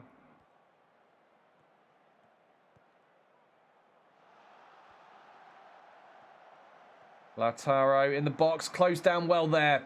Wisdom with the tackle in the end while Keogh was harassing. Keogh with a very poor clearance there. Oh, we nearly paid the price for that. God damn it, Keogh, you're supposed to set an example. I did say we need to replace him. He's not suitable for the Premiership. He's a bit too past it. And unfortunately, he's our captain. It's not a good situation. We need to sign someone new, though. Gonna have to survive this season without it, though.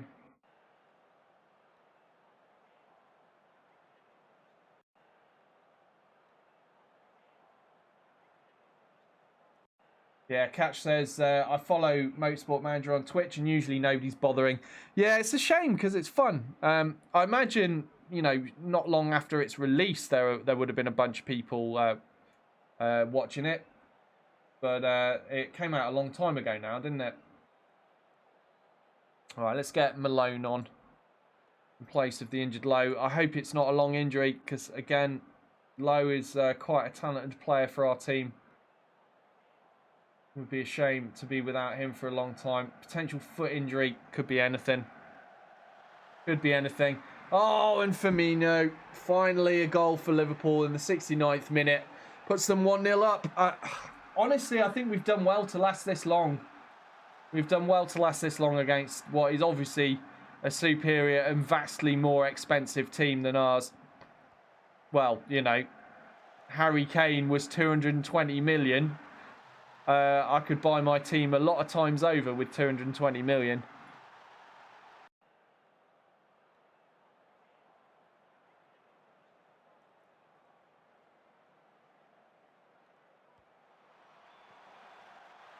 Yeah, you're right, Lazy. I could do that.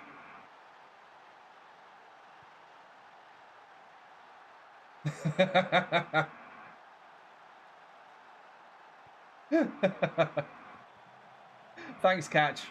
Appreciate the help, buddy.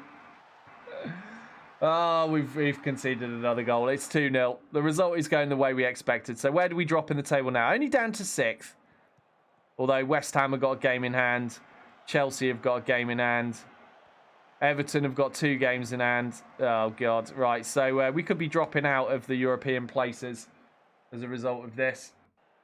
Not a lot we can do about it. It's to be expected. Liverpool are a better side.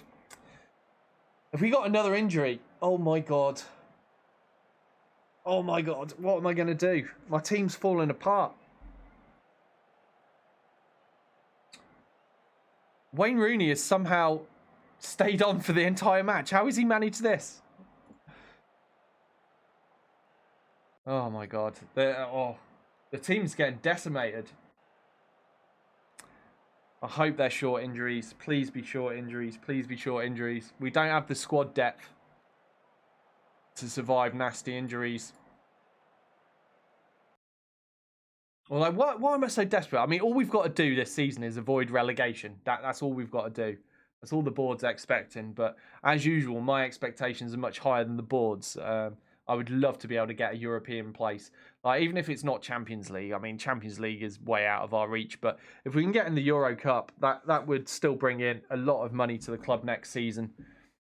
And that will help cover the extra money that I've already spent this season. So, oh no, sprained ankle ligaments. He's out for 3 to 4 weeks. Oh no. And now what about Lowe? I can barely look. I'm not sure I can bring myself to look. No! 3 to 5 weeks. Oh no. Oh no, this is a disaster. They're going to be out for such a long time. That's so many matches, at least 4 matches each. Without... Oh man, who have I even got that can play Anchorman at the minute? Max Bird can do it. All right, he's all right. Not as good as Bielik, but he's okay. Oh dear. Oh dear, oh dear, oh dear. And of course, Tom Lawrence is already out injured as well. So that's 3 of my first team players right now. Ponso is coming back in 6 days, but technically, if I count him, it's 4 of my first team players are out injured right now. You know, that makes a big hole in your team when you don't have much squad depth. And this being our first season in the Premiership, we don't have much squad depth. Not for this level of football. What's this? What's your reaction been to some of the criticism levelled at Derby's perceived extreme physicality and unnecessary aggressive attitude? What are you on about? We're not unnecessarily aggressive. Get out of my face. Don't know what he's talking about. It's ridiculous. We're not that type of side at all. It was unfortunate that someone picked up an injury, but these things happen in football sometimes. It isn't reflective of the type of football we want to play. Now get out of my face. There we go. Time to invest in steroids, says Lazy. From that reaction, it sounds like I might have already.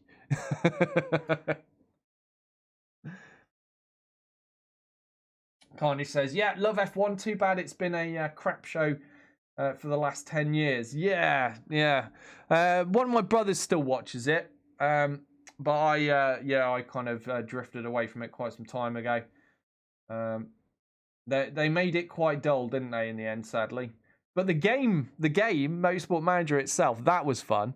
And I've played some of the F1 games.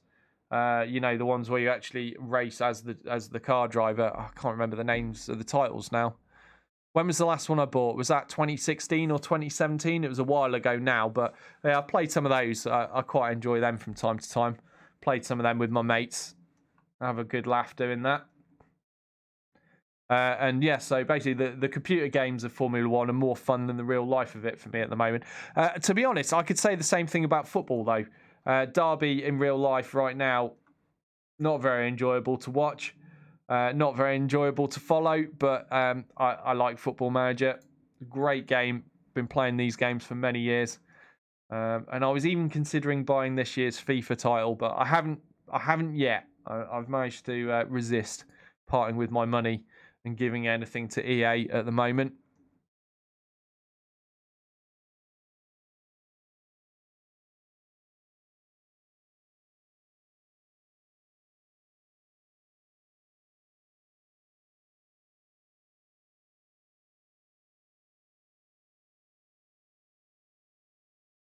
Have those games in hand happened yet? Some of them have.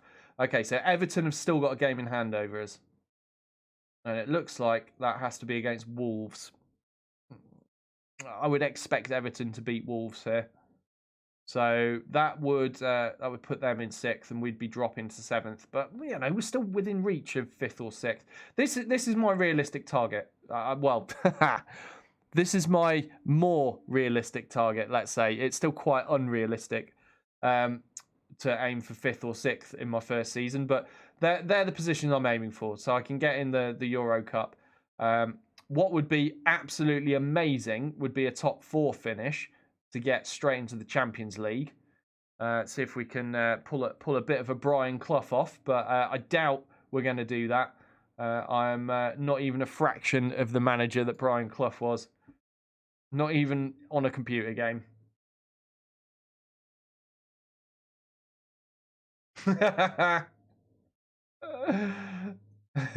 Lazy says, EA Sports, buying the game is just the first of many, many times you'll spend money on one game. Yeah. EA Sports, microtransactions, it's in the game. Right, what's going on? Jonathan Russell's been played outside of his agreed position. What is he? Deep line playmaker. Whatever. I don't care. He's not that good. Just whatever. Liam Thompson. Also, whatever. Play him wherever you want, as long as he's playing football.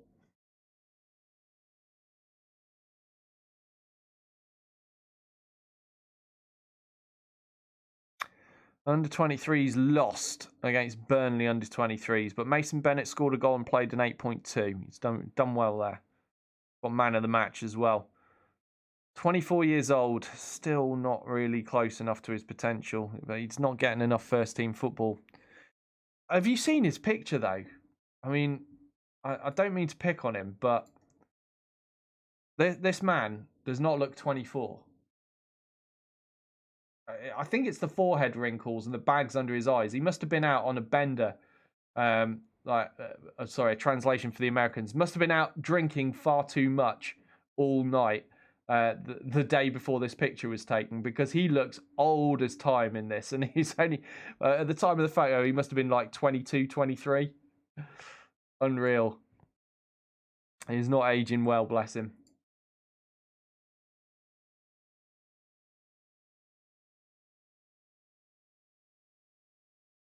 He looks 40, says Titivolus. And hello, how you doing? He does, doesn't he? He looks older than I am in that picture. And he's like half my age, pretty much.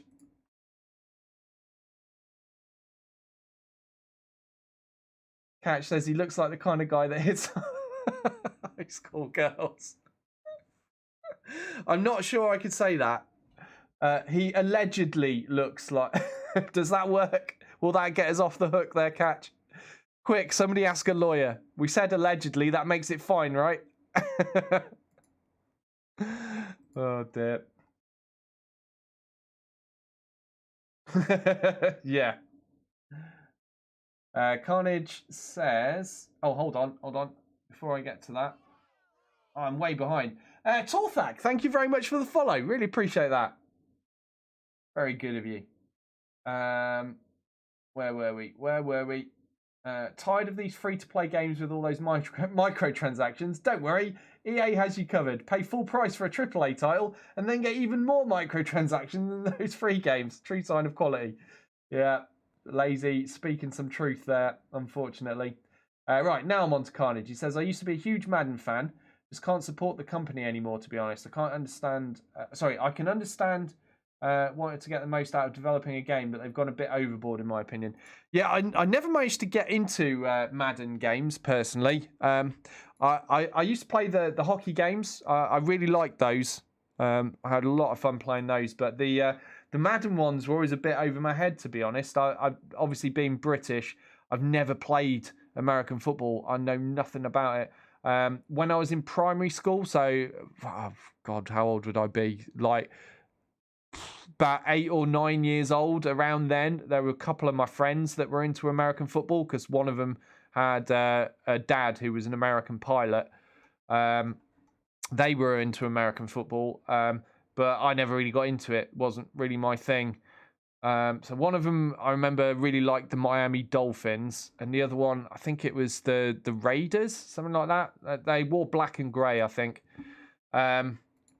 But yeah, never really got into myself, and all we did was mess about, break time, playing a very childish, not really understanding it version of American football that was probably more like rugby when we were kids. But yeah, I've never really learned the real rules of it, and without knowing the rules of a game, it's quite hard to get into it and play it well. So when I have tried the computer games, I'm just like, okay, what's all this?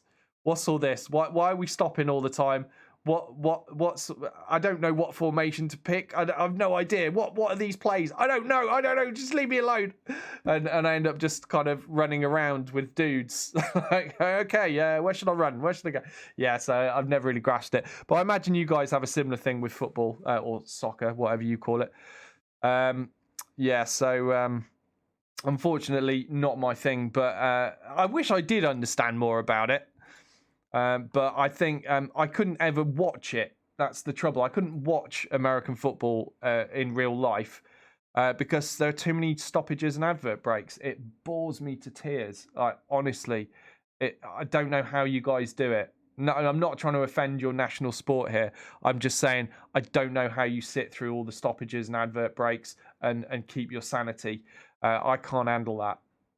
So if it was played continuously, without all the stoppages and the super long constant advert breaks, then yeah, maybe it wouldn't be so bad, and I might have learnt something about it. But can't do it. I'm afraid.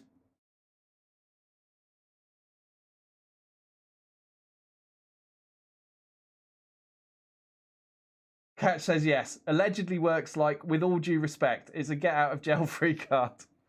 Excellent. Then we're covered, Catch. We're all good.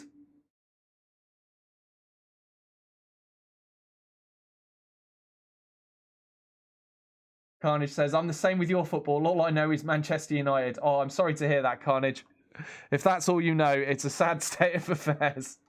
Yeah, that's the thing, though. You know, if you don't follow, a sport, you don't know much about it, do you? It's hard to kind of wrap your head around. But I mean, I did manage to learn ice hockey because I've never been able to play ice hockey. I would love to have been able to play that growing up. But I can barely skate. I'm, proper like a newborn deer trying to walk for the first time. But yeah, I would have loved to play that. I love how the game works. I love the rules. I love the contact sport of it. That would have been right up my street. But never had the opportunity. There wasn't even an ice rink near me, let alone a team back in the 80s and early 90s when I was a kid. So yeah, I missed out on that. But I did have, again, I had a friend that was into ice hockey. 'Cause his mum was Swedish. So there's an explanation. And he used to play the NHL games, really early ones. I think I remember the first one I played with him was on the Mega Drive. Alexis, hello if you're out there. Hope you're doing well, mate.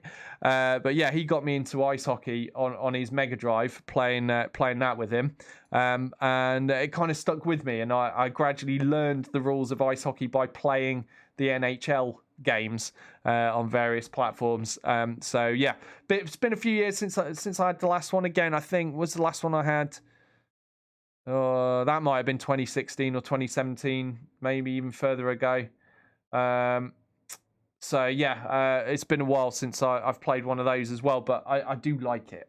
And so it is kind of possible if you persevere and play a game enough to eventually learn a sport from just playing a computer game, but I don't recommend it. It's probably not the best way of going about things, is it? Right, what are we doing here? What are we doing here? I need a left back on the bench. So there we go. That sorts it, I think. Max Bird, Wayne Rooney, Mason Bennett, Jack Marriott. So we got Knight on. Okay. Who am I playing? Brentford away. This could get interesting, and by interesting I mean bad. See, this is a team that I should be absolutely hammering, because they came up with me. They've been promoted along with me. They come up through the playoffs, I believe.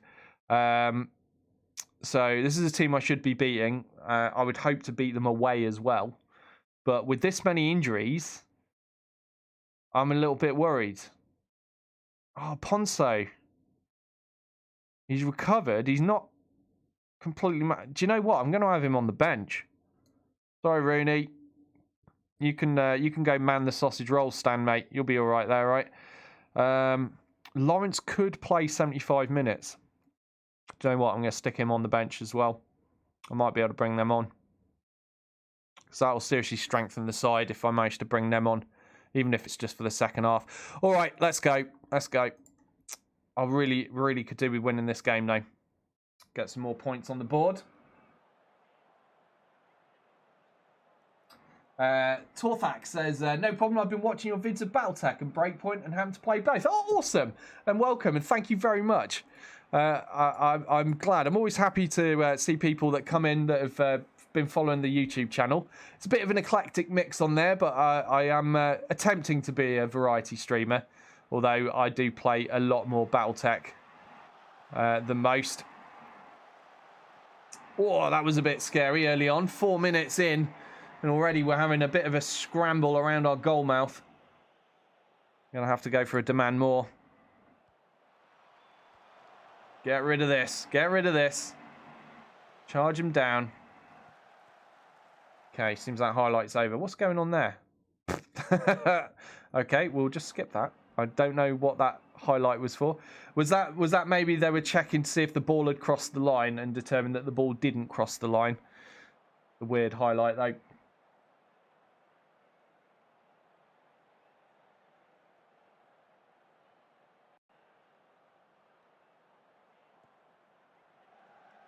The Lazy says, when you chug beer by the pitcher, you have to pee a lot, I reckon. Granted, the last time I watched a full game of football was in '86. Super Bowl with my grandpa. 86? Wow, that's a long time ago. Titibulis says, pro tip, the cool kids just say hockey. Well, you see over here, we've got, field hockey, basically, is taught in schools. By the way, we've just conceded a goal. We're 1-0 down to Brentford. This is what I was worried about. They've scored off this corner. There we go. Dalsgaard off his head into the back of the net. A little bit worried. Yeah, so, sorry. In schools, they teach hockey, which is field hockey to you guys. But we don't get taught ice hockey. So that's why when I talk about ice hockey, I specify ice hockey. Because people in Britain might just think you're talking about hockey or field hockey instead. And field hockey I don't like. I think it's rubbish. Sorry, hockey fans. It's not up my alley. I don't like it. I thought it was lame. I never enjoyed playing that in school. I thought it was absolutely terrible as a game, and I would much rather have been playing ice hockey instead. But yeah, for you guys in Canada and in the USA, yeah, you just call it hockey, but that's because I don't think you play field hockey, or if you do, the sport is so small and unpopular that it doesn't even feature as a thing in people's heads. Over here, it's a bit different. Right, we've managed an equaliser. Shinnie there with a great steal in midfield. Sending it out to the right for Holmes. Takes a shot, the deflection comes out, and Bowen is there ready and waiting to slot it into the open net. Jared Bowen with his 5th goal of the season. We have gotten the equaliser. It's now 1-1 in this first half away at Brentford. Now, can we improve on that? Oh no, they've got a free kick. Please don't concede. Come on, lads. Holmes on the break for Derby. Takes it past the halfway line. Surging into the Brentford half. All the way into the box. Oh, he almost does it all himself. Oh my God, I need to drink something. My voice is going. But Dwayne Holmes almost run from all the way inside his own half, all the way up the pitch, into the box. He just failed with the finish. That could have been a spectacular goal, but he just let himself down at the end. Who can blame him, though? He was probably a little bit out of breath by the time he got to that point.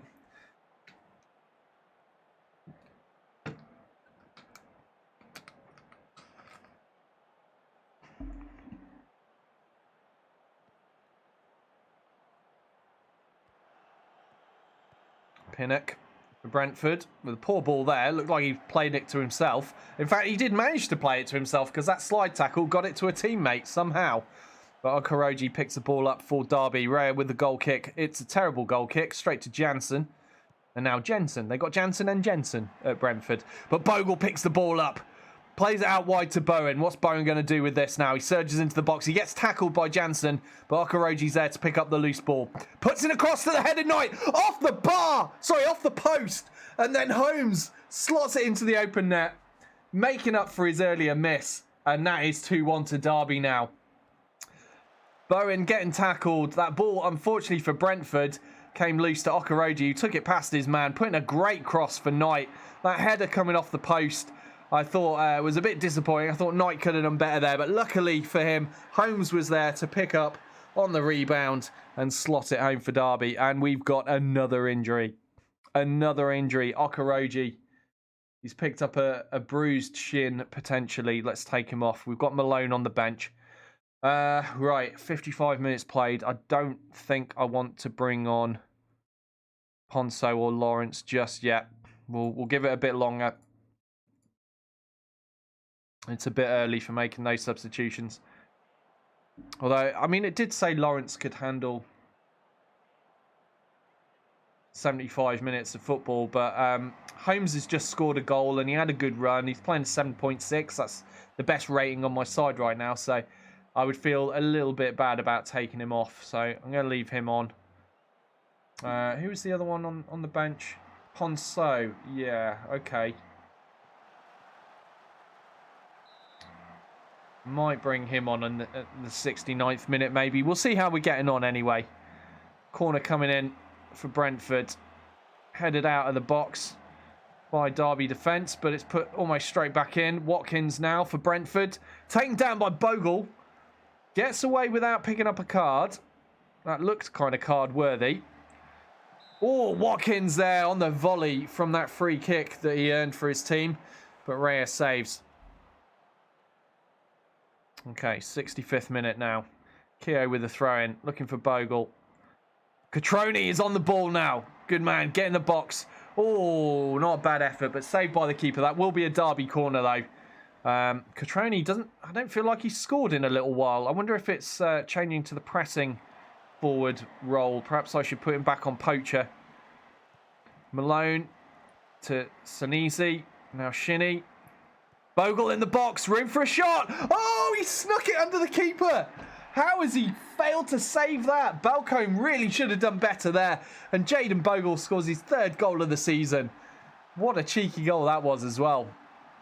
Sinisi to Shinnie. Shinnie providing the insight for that ball to play in Bogle in the box. And yeah, keeper should have done better. Didn't get down low enough, quick enough, and it's gone underneath him and into the net. And that makes it 3-1 to Derby.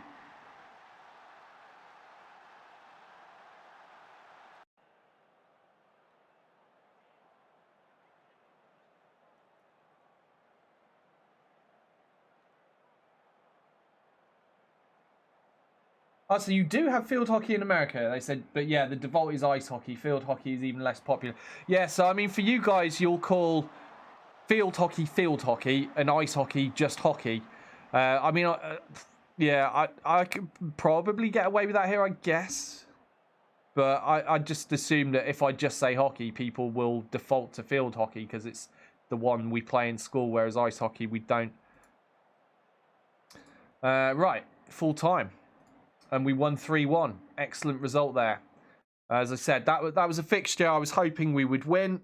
Even the away fixture against Brentford, that's a match we should be picking up 3 points from if we're hoping to stay in the top half of the table, and we did just that. Even with a weakened side, I ended up not bringing on either of the recovering players. The first choice, well, the team I started with, I should say, turned out to play just well enough. Holmes scoring a goal as well, doing well. So he got to stay on the field rather than being subbed off for Lawrence. The Civilist says, great commentary, better than Andy Gray. Thanks. Does Andy Gray start coughing and choking partway through his commentary these days, or is it just me that does that?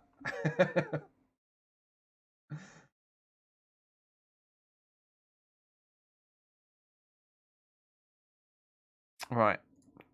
Who are we going to send in for this? No, they're going to play first team matches. I'm not going to put them in. Right. What's coming up? Jaden Bogle, Young Player of the Month. Good lad. 3 appearances, 1 goal. Average rating of 7.87. Let's congratulate him on that. Mason Greenwood. This is a player that looked quite interesting. Now, most of you probably don't follow Football Manager streamers, but there's a guy called Lolujo who streams Football Manager as the only thing he streams. He's dedicated to that. He was doing a playthrough with Man United on the beta version of this, and he was starting Mason Greenwood. So that's why I know about this lad, was from Lolujo's stream, or should I say YouTube videos. And he looked pretty damn good, this lad. I think he's going to develop to be a top-notch player, at least in Football Manager. So I think I've got him on my shortlist already. Oh, no, I haven't. I'm going to add him to the shortlist because I want to keep tabs on him. If I can steal him away from Man United at some point in the future, that would be immense. I think he's going to be really good. Bogle dedicates award to Doyle. Thank you very much, Bogle. Very kind of you. Tom Huddlestone has bagged his coaching license. Getting on a bit, so he's looking at his future career change after he retires. The Lazy says, see if Doyle wasn't on the DSP YouTube video style, it would be fun to have him go through battle replays from Total War Warhammer when he plays it, doing commentary on the battles as he zooms through with cinematic cam. If I had the time and the energy to do that, I would probably quite enjoy doing it. But yes, that is correct. We do the Dark Side Phil YouTube video approach. Minimal effort, give it a thumbnail, slap it up. It's not because I don't like you guys on YouTube. I love the YouTube audience. It's just that there's only so much time that I've got for this, and I focus on being a Twitch streamer, and the YouTube videos are just a bonus. The thing is, when I started out with this streaming thing, I looked at both sides of it, and all the YouTube guys, they spend like 8 hours plus a day just doing editing sometimes, let alone the actual show itself, compared to Twitch, where some of them, they go live for 3 hours, they make their money and they're done. And you know, obviously I'm probably never going to be big enough to be one of those guys, but the difference in having the extra time to, you know, look after my family and you know, the house and cook food and all of that kind of stuff, do other things with my life outside of streaming. The difference was just so huge. It had to be Twitch streaming over YouTube videos. But at the same time, I personally prefer watching YouTube content. I am a YouTube viewer far more than I'm a Twitch viewer. So, just for people like me, I thought, well, I do watch minimal effort YouTube videos. I'll watch someone's 8-hour stream just slapped up on YouTube because I might not be able to watch them do it live. But, it's nice to have on while I play a computer game, just have it on the side and watch that going on. So, yeah, I just do that minimal effort content. And we've got some people in from that. We've gained some subscribers for Twitch from it. We've definitely gained some follows and views. So it's worth it, I would say. But yeah, I would never claim to be a YouTuber. I'm a Twitch streamer that's got a YouTube channel. All right, what's going on here? With international matches approaching, do you think Dwayne Holmes is deserving of a call-up? For the United States, yeah. I mean, anyone that can vaguely kick a ball is worth a call-up for the men's team for the United States. But let's say I'm not one to pry into somebody else's business. It's not my decision to make. I simply think he's a superb player and in great form. There we go. Not going to step on any manager's toes with that comment, am I?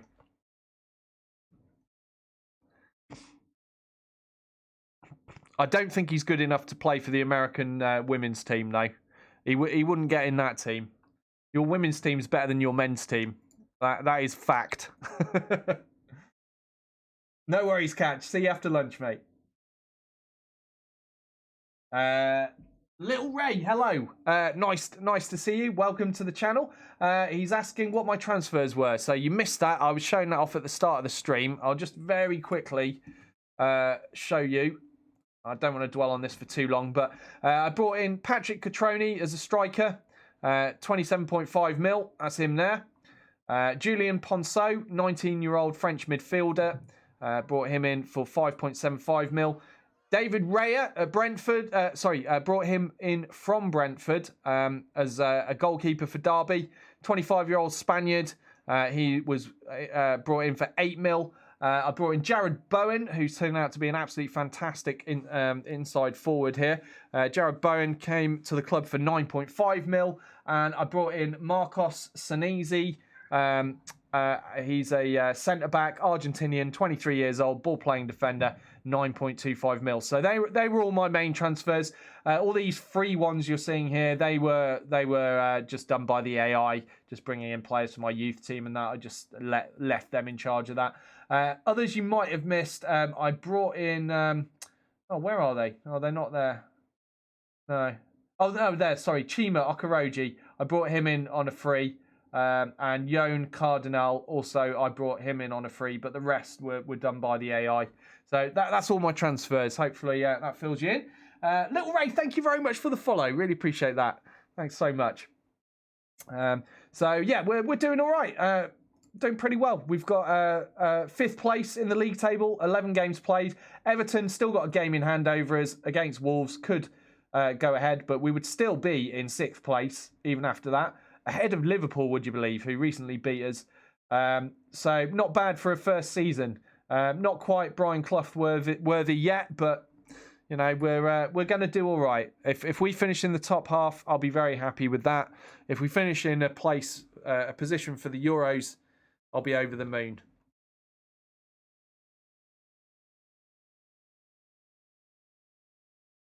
Louis Sibley's been played outside of his position. Again, whatever, it's fine. As long as he's getting played, that's all that matters to me at the minute.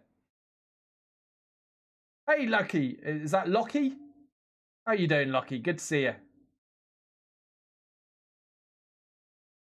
Lacey says, I watch YouTube for videos. I come to Twitch for some interaction while watching. One reason I don't really spend a lot of time in bigger channels because chat gets too spammy for any real interaction. That's true, yeah, that's true. It ends up just whizzing by, doesn't it? And you can barely read it, let alone take part or expect anyone to respond to you. But at my level, it's usually capable with. I can generally keep up with chat. I mean, some of the BattleTech streams, obviously, where I have a lot more people in, they get a little bit crazy and I struggle to keep up. Like yesterday, I had to end up just skipping a load of chat because it just got to too high a volume. But usually I can just about stay on top of things.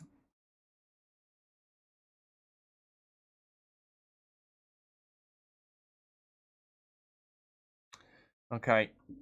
No, I'm not going to make any of them available.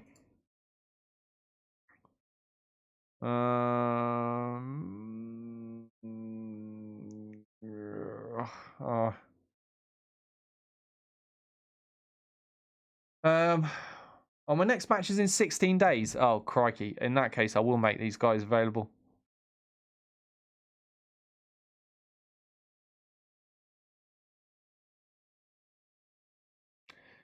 Must be an international break. I'm not going to make those available. I don't want them getting injured again before they've properly recovered. But yeah, we've got a long old gap here. I guess we'd probably have a game if we weren't out of the cup. Oh, Wisdom's not been picked for Jamaica. It's no surprise. He's just bench warming for me. A shame for him. He's had 10 caps so far for Jamaica, Andre Wisdom, but he's not my first choice right back at the minute. It is a shame because he's in the prime of his career right now, but he's only a fringe player for me. He'd be getting a lot more games if he was playing for a championship club, which we were last season. Bogle, tight Achilles, oh dear. Only a couple of days though. Hope that Achilles doesn't get worse.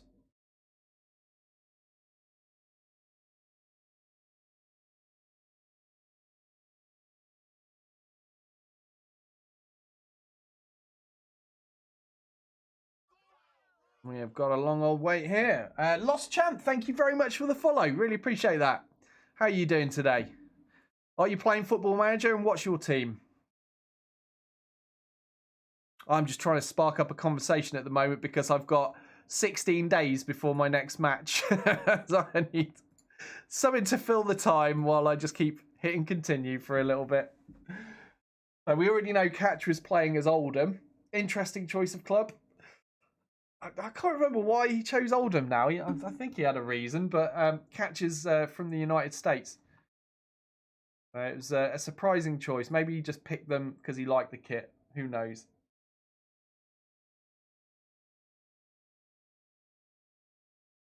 Going on here? No, not interested in this guy. Lockie says, I've just dismantled Liverpool's squad. Are you playing as Liverpool and you've been selling players off, or are you playing as someone else and you've bought half their squad? How have you achieved this, Lockie? Also, were you around when I was pointing out that in my game, in my universe, Liverpool signed Harry Kane? Liverpool signed Harry Kane for 220 million. So he's no longer a Tottenham player. He's a Liverpool man. His value's already dropped. He's down at 141 now, but they bought him for 220. Something I never thought I'd see. And they also signed Everton. Liverpool signed Everton. Just feels wrong. Oh, you're playing as Liverpool. Okay, so who have you brought in then? Did you buy Harry Kane for 220 million as well? Or did you spend your money more wisely? Raya developing well. Good stuff. My first choice keeper.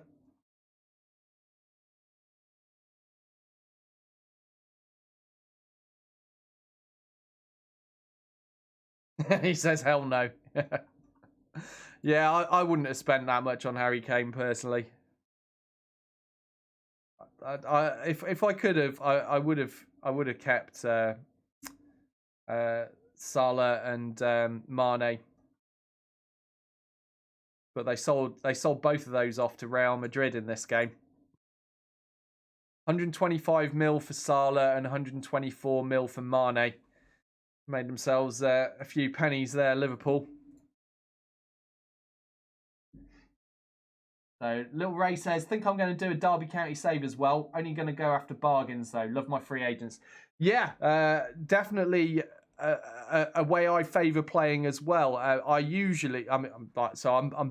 live in Derby. I was born in Derby. Derby are my home team. But usually I play Football Manager as Blythe Spartans. I just love Blythe Spartans. Whenever they're playable, I like playing them and building them up from the bottom. So I'm very, very accustomed to bringing in nothing but free transfers. I'm well used to that approach, and it is a good way of building a club up, just going in for frees, isn't it? Derby doesn't have a lot of money, but I did manage to get them promoted. I came second in my first season in the league, so we got automatic promotion to the Premiership. As a consequence, we got a big chunk of cash, so I spent a bunch of it. But I spent more money than I have, so club is not very financially stable at the minute. But hopefully we'll recover. If I get a good enough league position, then we'll justify the extra money I spent. And to be fair, I'm taking a leaf out of the book of one of England's greatest ever managers there, because that's basically what Brian Clough did when he was at Derby. He spent more money than he was supposed to or was allowed to, but as a consequence ended up doing very, very well. You know, if you can get away with it, you can bring the players in, and then you manage the team well enough to justify the expenditure and cover the costs, then you get away with it, don't you? But we'll see. We've got a long way to go in this season before I can say I've truly justified my overspending.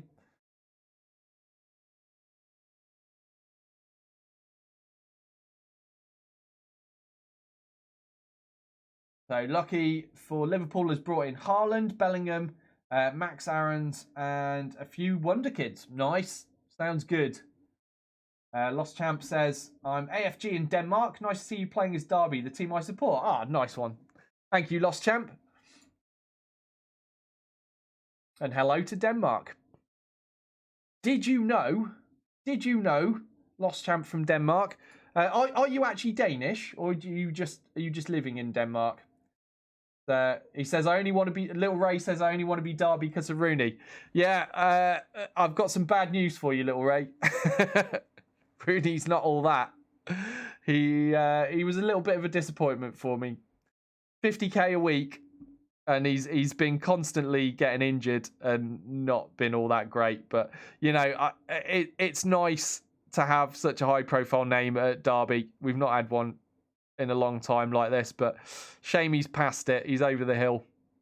Look at pace and stamina 4 at this point. So anyway, where was I? So I was talking to Lost Champ about Danish stuff, because my surname being Doyle, obviously hence Channel Doyle, the Doyles were not originally native to Ireland. Obviously it's well known as an Irish name. I also have Irish citizenship, but the surname Doyle, the original Gaelic of it, which I'm not going to pronounce because I'll make a mess of it, means dark foreigner. So my surname is actually a racial slur in Gaelic originally, and that was to distinguish between the Norwegian and the Danish Vikings. So the Norwegian Vikings, they were the light foreigners, and the Danish Vikings were the dark foreigners. So it is speculated that Doyles have Danish roots in there somewhere, and that's where the name itself came from. The dark foreigners that are the Doyles originated from Denmark. Oh no, I didn't want to chat with him. Misclick. Sorry. Just play him how you want. Yeah, Little Ray says 4 stamina for Rooney is harsh, but to be fair, he's 35. Yeah. I mean, but if you look at James Milner is also 35, and he's a lot fitter. He's in much better condition. Then again, he probably hasn't smoked as many cigarettes or shagged as many grannies as Rooney. So another thing I think has put Rooney's stats down a bunch is the injuries he's had. I don't think he would have dropped quite as quickly if he hadn't picked up so many injuries. So that was a bit disappointing as well.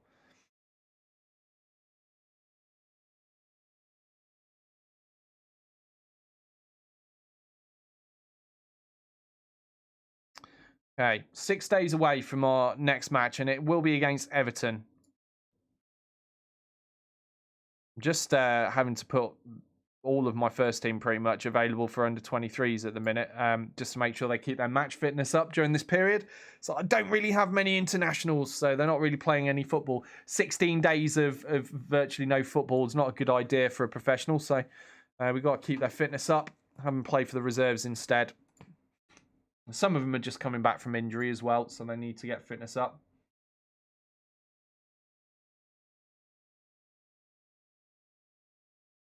Lazy says, Rooney is the sausage roll king.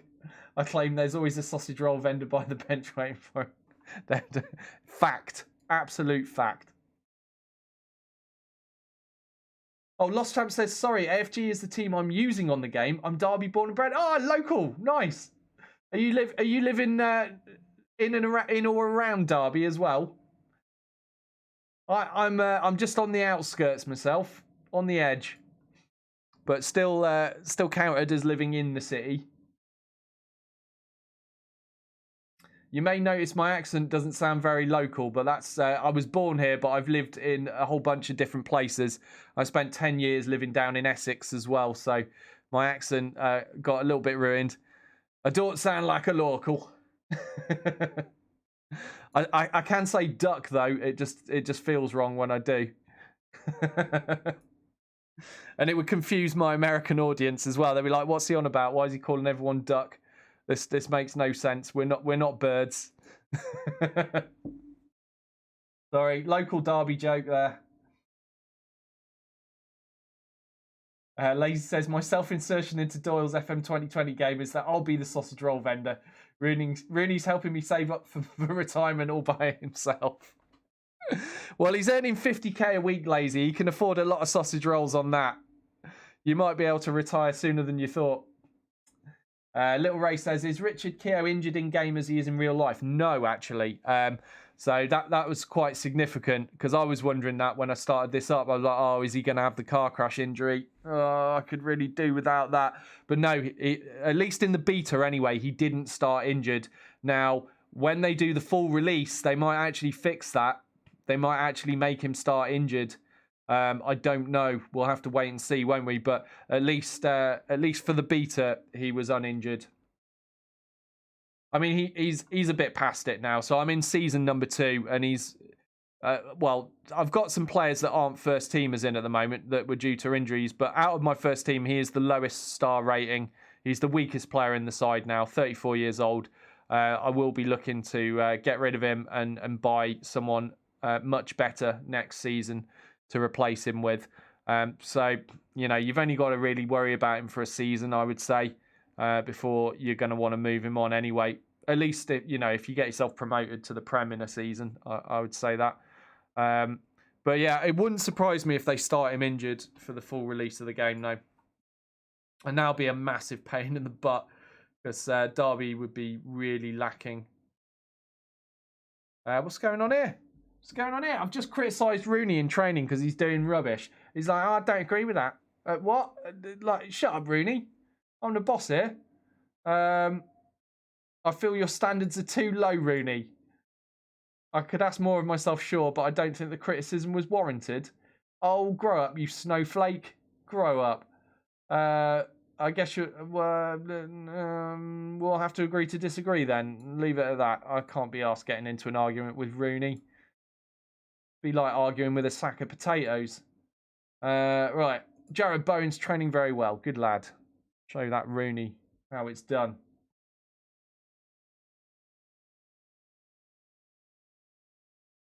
Lazy said, "Oh no, don't you tell me you get your sausage meat from Sarge. Yeah, I bet it's cheap. Sarge's sausage meat is not to be trusted."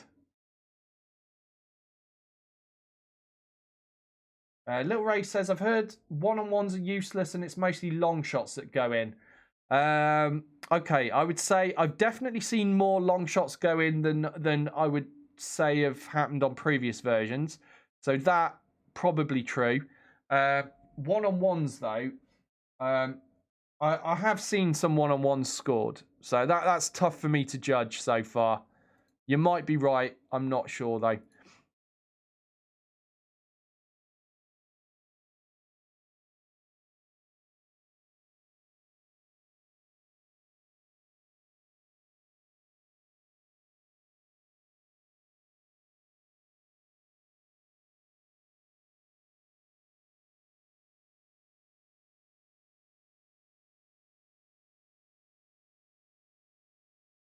All right, where are we at? Chelsea have drawn with Liverpool. Okay, well, that's a good thing that two teams near the top end of the table are drawing. Keeps them close.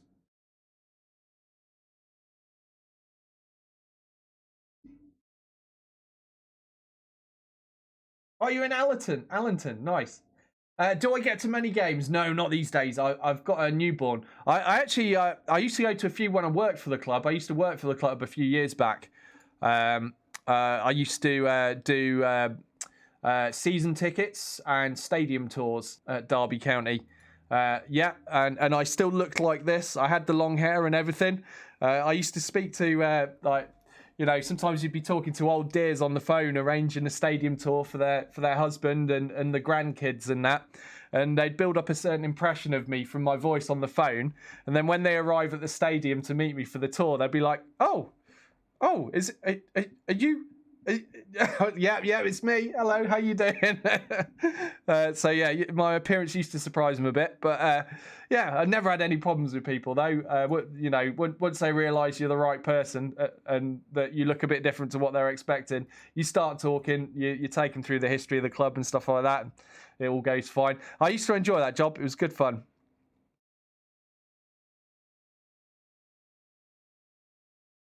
But yeah, so obviously at the time I used to have free tickets, you see. So getting to the games was a lot cheaper and easier when you worked for them. But that was during Nigel Clough's time as manager was when I was there. And I did get to meet him. And I managed to massively offend him. So I did well there. How did I do that? It was when I met him, I was like, "Oh, you're right, Nigel. How you doing? Yeah, big fan of your dad." And he was like, "Oh, thanks." Like, because obviously I didn't say anything about him. But the truth is, I wasn't a fan of him as a manager or a person. He's quite a dry, dour person, not a very warm character.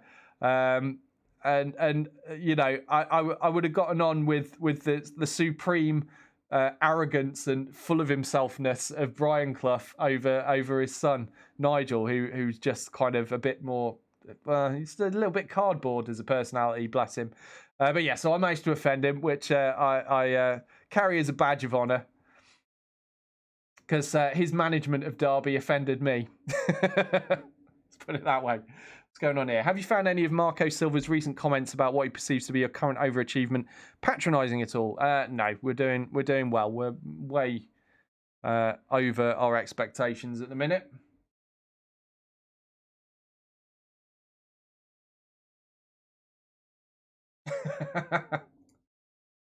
Damn it, lazy. you're gonna get like the Twitch Inquisition after me or something. I assure you, I'm just blowing my nose. Here's the Kleenex to prove it. Look, there you go. There you go. Just blowing my nose.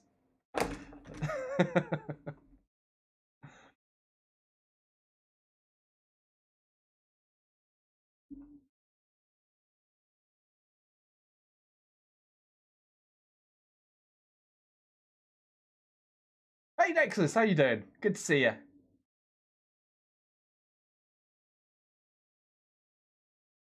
I think that's Rooney's problem. He's had too many sausage rolls though. Why?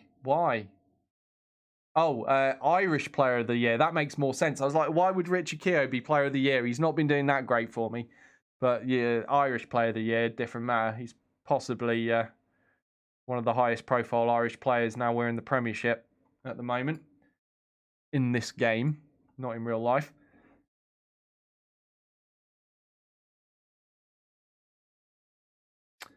Okay, we got a match, finally, against Everton, and we're away. So we're probably going to get beaten. Everton are ahead of us in the table right now. So this is actually really important here, because us and Everton have got a game in hand. If we win, we will go ahead of not just Everton, but Liverpool as well. And on goal difference, we would also go ahead of West Ham. So we could leap all the way up to 5th place with a victory away at Everton here. However, they're in excellent form. We're inconsistent, and they're a better team than we are. So my expectation is a loss, which would keep us down in 8th. But we're still within reach of the Euro positions, and we'd still be in the top half. We're far, far away from the expected relegation battle. Leeds have earned some points now. They got 3 points on the board. Who did they beat? Newcastle. Damn it, Newcastle. I was hoping Leeds were going to break the Derby record for lowest number of points in a season. Oh, dear. If anyone had to take that record away from Derby and be the new most embarrassing club to ever be in the Premiership, I would just love it to be dirty Leeds. But yeah, it doesn't look like it's going to happen. It certainly wouldn't happen in real life. That's where it really matters. Okay, so we've got a lot of players who are just returning from injury and are a little bit iffy. Well, by a lot, I mean 3. Oh, no, 4 if we count Rooney. Okay, let's sort out this subs bench. Oh, Keogh's on the bench. Wow. Yeah, I suppose his form's been pretty terrible, and George Evans is in better form. So, yeah, sorry, Captain Keogh, you're not doing well enough to deserve a spot in the first team right now. All right, Wayne Rooney, Dwayne Holmes, no, Knight, and he's swapping for Jack Marriott. Marriott's been all right. He was pretty good for us in the first season, but we managed to sign a new striker that, in my opinion, is a much stronger player than Jack Marriott. So he's ended up Patrick Cutrone here, taking the primary spot. So I was thinking about switching because we've had him as a pressing forward for a while. Let's have a look at what the results have been like in that period. Up and down.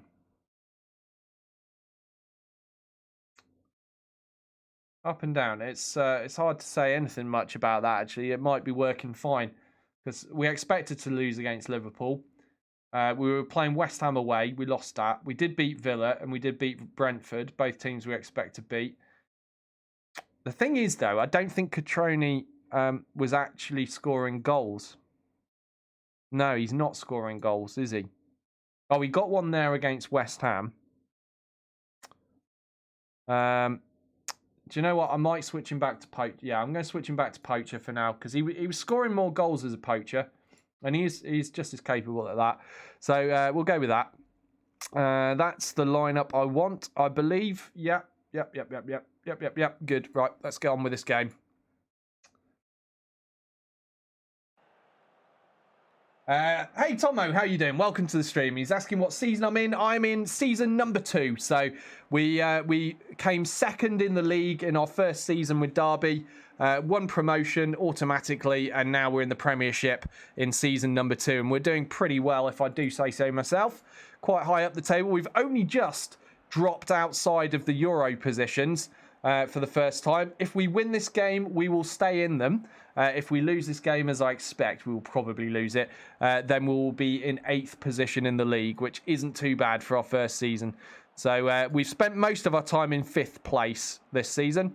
But right now, you can see where we are. Well, it's moved us up to 7th, but that's if the match is a draw, which, yeah, no idea what it will be. I'm expecting we'll lose away to Everton here. But there you go. So we're 7th right now on 22 points with Everton above us on 23.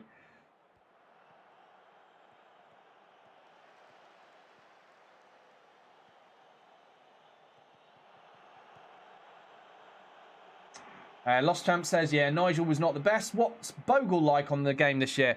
Really good. Really, really pleased with him, to be honest. Less pleased with that. We've conceded a goal. We're 1-0 down in 10 minutes to concede against Everton. Come on, Derby, do better. We're going to go for a demand more. Let's just watch this replay, and then I'll show you Bogle. Orsolini with the long ball forward. Richarlison, I don't know how to say his name properly, but burst of pace, getting away from the Derby defence and scoring from the edge of the 6-yard box there. Easy goal, roly-poly to celebrate, and we're down 1-0. We've done a demand more. Let's hope that sparks some life into Derby. So there we go. If we lose this game, we're dropped down to 8th behind Liverpool, West Ham, Everton, but within reach if they slip up and we win some games in the future. But Highlights looking to be going the way of Everton at the moment. Theo putting a cross into the box. Sinisi with the header away, but it's not a good one. Picked up by an unpronounceable player. Shinnie with the tackle there. Plays it upfield, but it comes straight back again. And is that an injury? Oh, it's VAR deciding if it was a foul. It wasn't a foul. No, oh, no penalty. Good. Whew. That was a close one. That would have been a penalty to Everton. Right, now we've got a Derby throw up the Everton end. Bogle will take it. Throws to Catroni. Plays it to Bielik on the edge of the box there. Knock across to Shinnie. Now Ponso, the new signing. Shinnie with a shot. And what a shot it is. Rockets it in. Low and long. And that is 1-1 now. Graham Shinnie with his 6th goal of the season.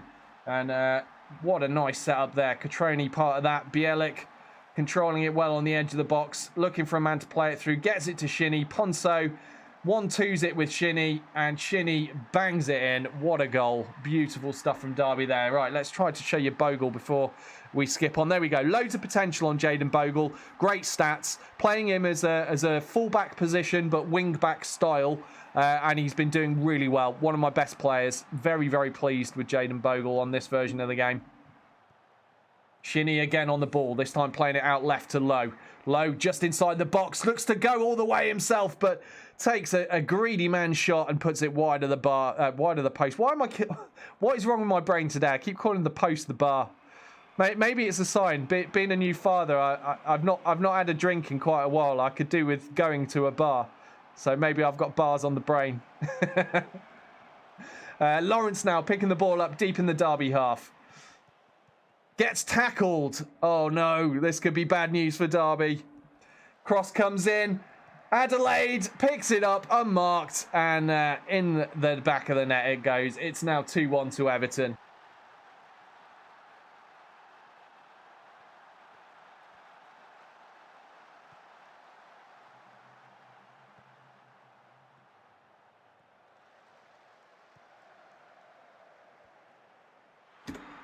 Yeah, poor marking at the back. We're going to go for a demand more. I don't think it will make a difference. Getting that goal, getting that equaliser, gave me hope that we might be able to scrape a draw out of this game, though. I'm still fingers crossed for a draw. Nothing comes of that. Derby highlight, and Everton are on the counter. Theo looks to have made himself some space here, and he slots it in. Beautiful goal from Theo Hernandez. And it's now 3-1 to Everton. Everton are running away with this match. Again, away fixture against a very solid Premiership side. Not a result that I should be too disappointed about. It's been on the cards all the way, but 3-1. I hope it would be a little bit closer than this. I think we'll give it an aggressive bollocking at half-time and see if we can maybe claw one back just to keep our goal difference reasonable. But a 2-goal lead for Everton. It's looking very unlikely we're going to win this game. Tell them we appreciate their efforts. No assistant manager. Wrong. We're going to go aggressive. Show me something else in the next half. Come on. Come on, lads. Right, anyone having a particularly bad performance? It doesn't look too bad, to be honest. They're all right. Yeah, who's behind us? So look, so Chelsea. We're ahead of Chelsea on goal difference at the moment. That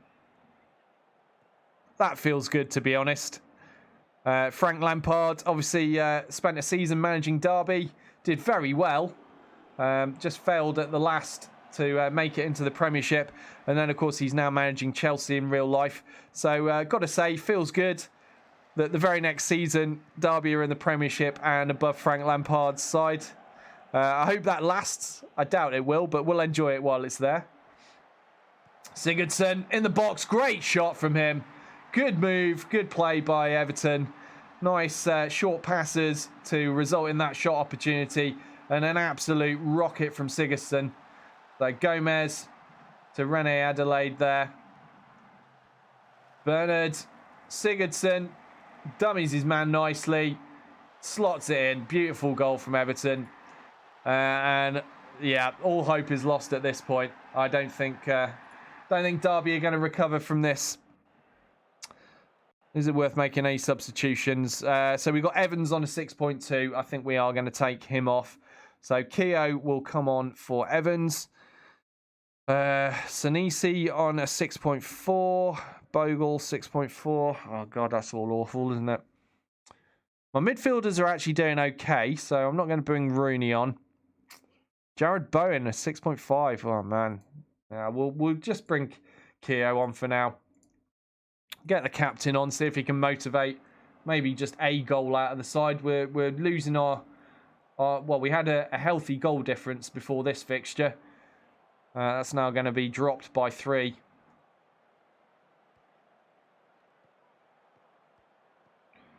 And it does look like the wind has well and truly been taken out of Derby's sails. But Senesi picks it up at the back. Plays a terrible back pass to Raya and nearly gifts Everton a 5th goal. I can't believe they actually missed that, to be honest. But that was an absolutely appalling error from the defender. Now Bogle puts the ball into the centre, but it's a poor ball. Bielik gets in with the tackle. The anchor man trying to do his best to win Derby some possession back, but it's not working out. Raya comes out playing the sweeper-keeper role. Clears that ball upfield to Bowen. Bowen looking to put the ball forward to his counterpart on the left, but terrible, terrible cross. Again, gifted to the Everton team, and they're back in possession. Knocking the ball about, making us look like amateurs.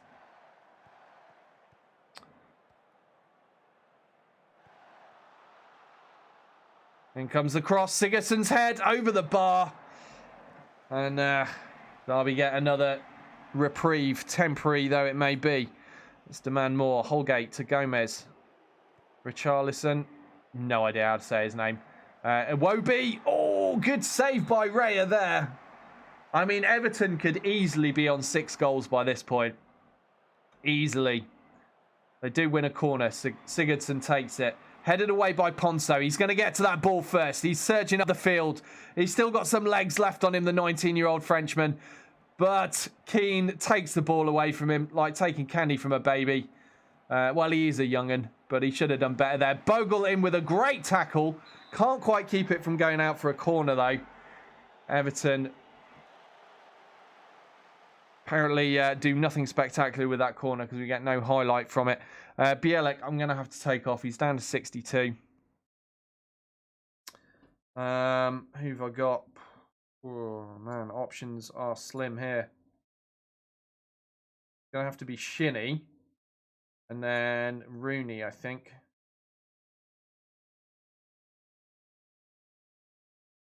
And then switch these two. Yep, that's the best I'm getting. So Wayne Rooney is on the field, at least for the last 8 minutes of normal time. Will he go out there and make a difference? Probably not. He's absolutely stuffed full of lazy sausage rolls by this point. See if they give him a magic touch or just heartburn.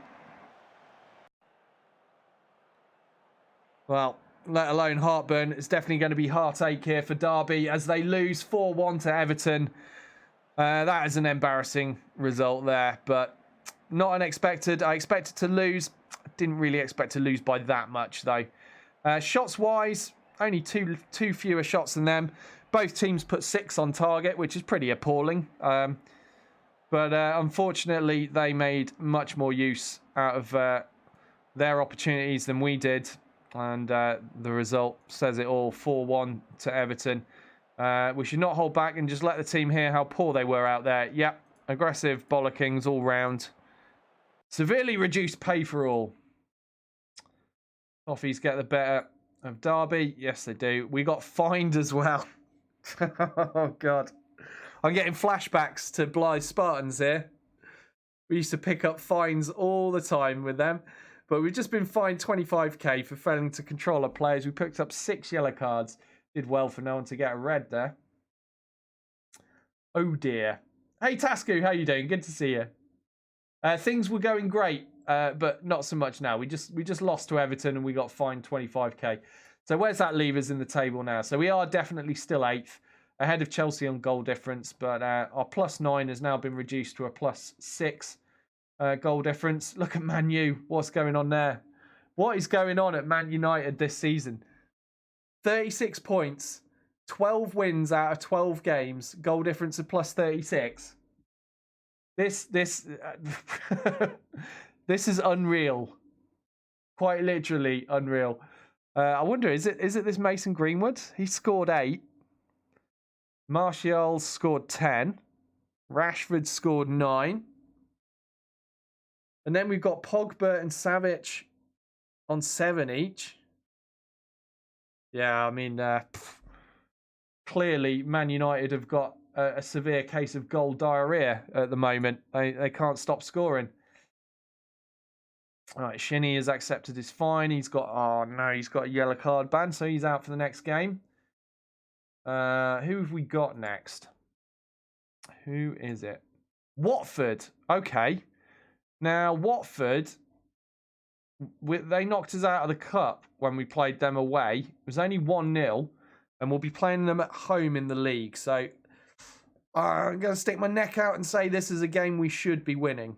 I feel like we should be beating Watford, particularly if I can put out my strongest side.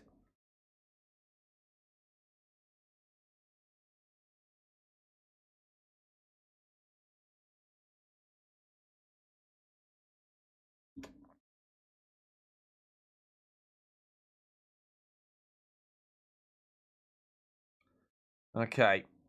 Kelly Roos, too old for under 23s. Well, tough. I'm not going to play him in the first team at all. Keogh deserves praise, does he? Okay, yeah, we'll give him that.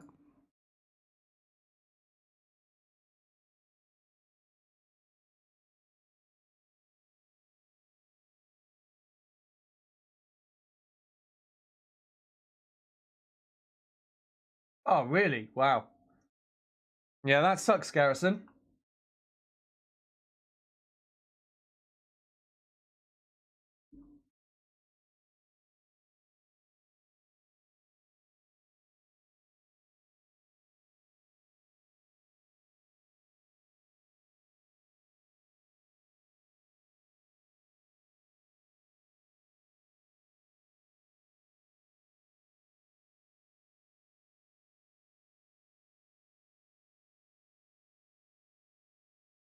No, we don't want a director of football, thank you.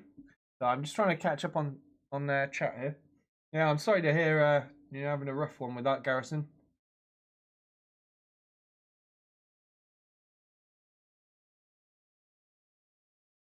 You'd have thought they'd let you sit in there with your dad after he's had strokes.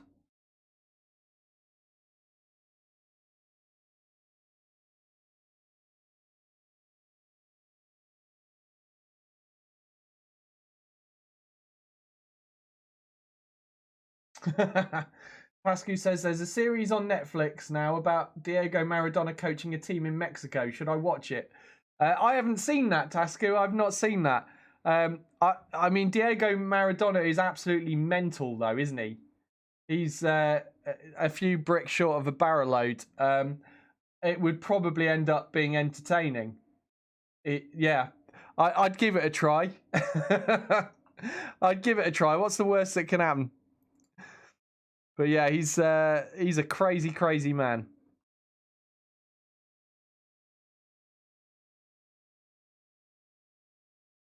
Okay, recommends I put Knight in for Shinny. Yeah, we'll take the recommendation. Why not?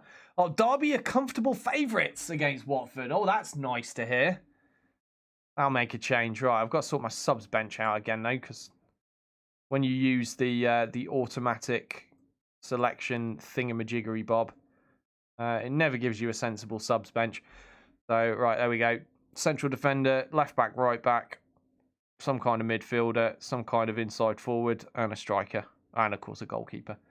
Right, Knight is playing as a box-to-box. Why is that?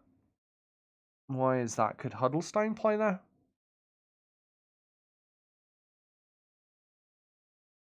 No, Huddlestone does not do box-to-box. Okay, yeah,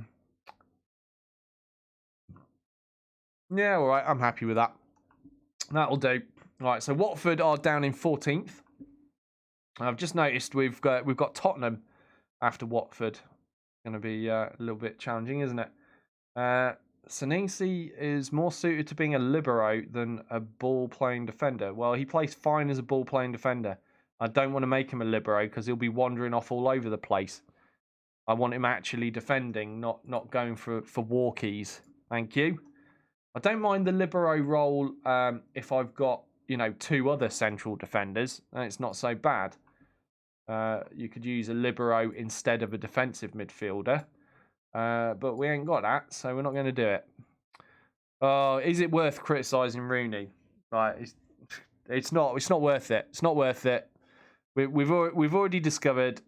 It's like arguing with the sack of spuds. We're just going to let him train poorly. He's old. He's decrepit. He's probably got creaky knees. We'll let him go.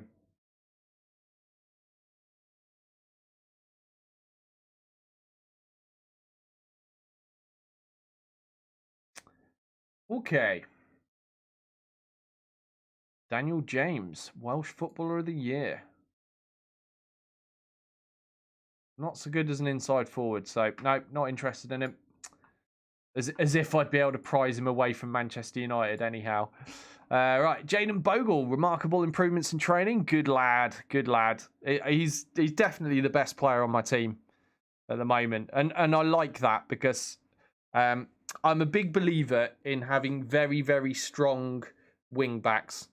I think I think it's universally agreed these days, to be honest, that they're a huge part of modern football. Hugely important to have highly skilled players in these 2 positions, pushing up forward, helping the attack. And so having one of my best players at the club being one of those makes me smile. Jayden Bogle, good guy, good guy. Right. Let's get this Watford game on the go.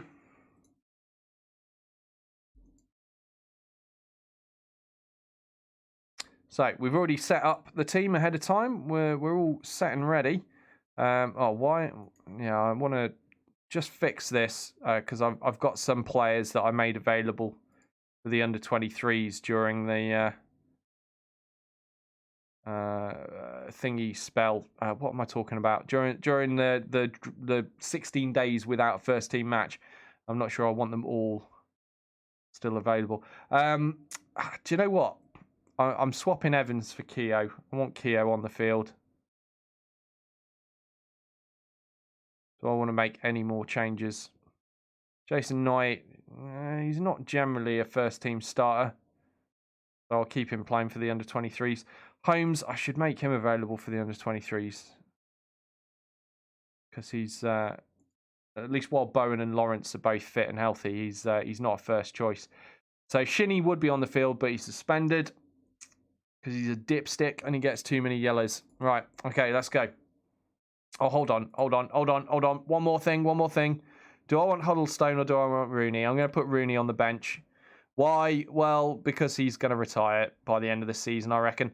Huddlestone might as well, but, Huddlestone, although he's a well-known name, he's not as big a name as Rooney. So let's have Rooney around just in case. See if he's a good mascot from the bench and encourages the team from the sidelines. Just like David Beckham used to do for a while.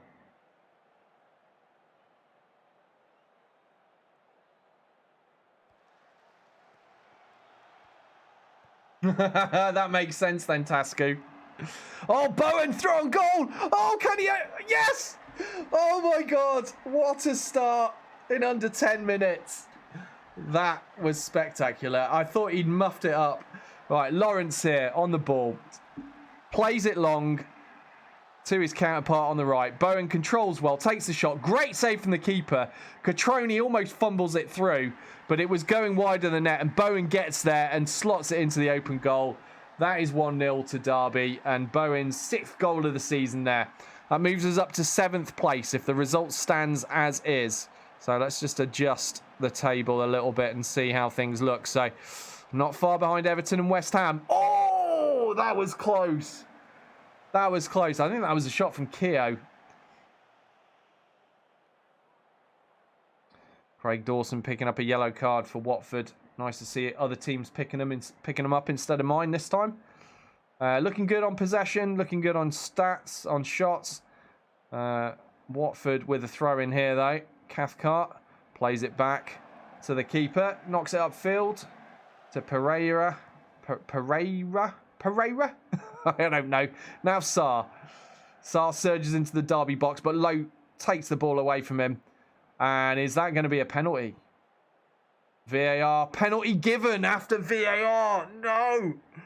Oh, damn it, Lowe. We could have done without that. Sarr will take the penalty for Watford. Oh, Raya guesses correctly and makes the save. What a genius. He must have been watching those videos, doing his homework. Right, Lawrence, get this away, lad. Get this away. Oh, no. Oh, what was that a cross? Was that a shot? Only he knows, but it's out for a goal kick for Derby. I tell you what, it's interesting. The change in the rule allowing defenders to be in the box for goal kicks makes things look very different at the back when your centre-backs are just hanging around, you know, in the area near the keeper. It's a weird one, but yeah, obviously I grew up with football where that was not allowed. Okay, so how are we doing? 1-0 up, coming up to half-time. Looking decent, looking calm. And Watford have only made 4 shots. All right, we'll take the assistant's advice and go for encouraging the team. Well, that didn't work. Well done. What I get for listening to my assistant. So Sneezy playing a 7.2. Pretty good. I just want to call him Sneezy. Be a lot easier. Marco Sneezy. Dahlberg claiming strongly at the back for Watford. Goal kick comes out to Sarr, who's missed a penalty so far this game. Oh my God, Lowe, are you really doing that? He's just given away another penalty. Are you kidding me? Was one not enough? You got to give him another go. Surely they're going to score this time. Yeah, Pereira bangs it in, and that's 1-1 now. I'm not happy about that. That is infuriating that Lowe would give away not 1 penalty, but 2 penalties in this match. Oh my God. Okay, we've demanded more. Team are looking focused after that feedback, but if we end up with a draw here due to that penalty, I'm going to be absolutely livid with Lowe. Knight to Ponceau. Knight again. Now Bogle on the wing. Bogle tackled by Messina. Bit of a screw up there by our star man. Keogh back in possession. Sneezy to Bielik. Knight. Now Bowen with the header to Catrone. He's in the box. Oh, just puts it wide of the post. What a shame. Watford are frustrated. We're going to go for another demand more. Knight's looking nervous, but he's playing okay at the moment. Oh, we nearly conceded from that. Get that ball up the field. Danny Welbeck has come on for Watford. 30 years old. Low. Oh, ball gifted to Watford. We've had 18 shots to their 7. Are we actually going to lose this? Is this going to be a Watford goal from this highlight? Cleverly now. Welbeck in the box. Welbeck. Oh, we are. We're going to lose it, aren't we? We're going to lose it. I can't believe this. Lowe's on a 6.3 and he's given away 2 penalties. He's coming off. I should have taken him off earlier, really. Okoroji's coming on. What else can we do? Knight was looking nervous. I think we're going to take Knight off and bring on Rooney. Let's swap these 2 around. That's about all I can do, really. Go out and make a difference, lads. Come on. Now we're just looking for an equaliser in the last 10 minutes. This is a game we should be winning. We're playing at home. We're playing at home against Watford. Now, granted, they did put us out of the Carabao Cup, but we weren't really trying hard for that. This is the league. This is not what we want to see. Hiddle to Avest with the goal. Come on, Keogh, get to that. Plays it to Bogle. Bogle to Keogh. Keogh with a poor ball upfield. Bogle wins the header back, though. Now Rooney. Safe play to Bowen. Is that going to go back to Rooney? It is. Rooney out wide to Bogle now. Bogle again to Rooney. Bogle with the cross this time, looking for Catroni. Denied by the Watford defence though. Ponce picks the ball up. Rooney to Bielik. And Rooney again. Come on, Rooney. We need some magic. You're just playing short and safe. You're supposed to be a playmaker. What is this? What is this, Rooney? What is this? And now suddenly, from that mistake from Rooney, Welbeck is in the box for Watford. Sarr picks it up. Ter Avest, and oh my God. Oh my God. It's 3-1. Watford have scored again. This is an absolute disaster, and I'm going to blame Rooney for that one. It was Rooney's poor pass that resulted in this counter-attack from Watford. He's supposed to be a playmaker, and he was just playing it safe and short. Eventually does go for an interesting play and just gave the ball away. To be fair, Raya should have done better there. That looked like it's gone straight through him. Well, Bogle's got to come off because he's injured. That's why his stamina's dropped so low. He's also very frustrated, so not too good. That is my third and final substitution, though. Can't make any more. So we have lost this game. 5 minutes of added time is not going to be enough for us to score 2 goals. Or even get a highlight, it seems.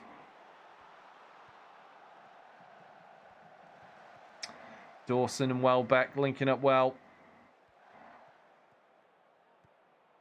Kabasele. Oh, Keogh wins it back. Can we get a consolation goal? Come on, Bowen. Oh, he's lost possession to Messina. And now it's Welbeck again. Danny Welbeck. Tackled by Wisdom. Get in, son. Surging up the wing there. Long ball to Catroni. Come on, Catroni. Get us a goal back, mate. Get us a goal. Oh, he's muffed it up. He's muffed it up. Lawrence with the corner kick for Derby. It's a poor one, though. But Bowen picks it up in the box. Shot blocked, and that will be another corner to Derby. This is possibly the last kick of the game, though. I doubt we're going to get a goal out of it, but we can hope, we can pray. Bowen now in the box. Blocked, and that is the last kick, and it's the full-time whistle. 3-1 loss to Watford. Jared Bowen scoring the only goal for Derby. Unbelievable that Lowe gave away 2 penalties. So disappointed with that. And look at this, 19 shots to their 9. We were all over them. All over them. Absolute rammel by Derby there in terms of scoring the opportunities we had. Derby in disappointing collapse. Bogle injured. He's only out for 3 days, so that's not so bad. We can cope with that. Fire Rooney, says Tasco. Yeah, good call, mate. Definitely fire Rooney for that pass. He's got one job as an experienced deep line playmaker. One job, and that is to play some cutting through balls for us. And he just gives it away like that. Oh, well. Okay. Oh, well, I was starting to wonder if there are any relationships in this version of the game, because I haven't seen any develop. It seems that they just take a lot longer to develop or something, because I played an entire season already and hadn't seen any develop. But we've got one between Sneezy and Keogh. It's a poor relationship. So it's not the kind of one I want to see. But at least it's a relationship starting to form. Interesting. Pascu says, at the start of the match, I was certain we'll win this. Yeah, me too. On paper, that was a game we should have won. Absolutely should have won. But sometimes you just get FM'd, and we got FM'd there. 2 penalties. 2 penalties. From a player that's normally top-notch for us. Lowe is normally great. And he really screwed things up for us there.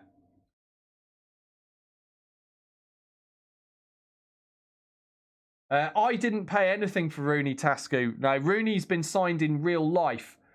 So Rooney was a signing that was coming into the club before I took over management of it in the game.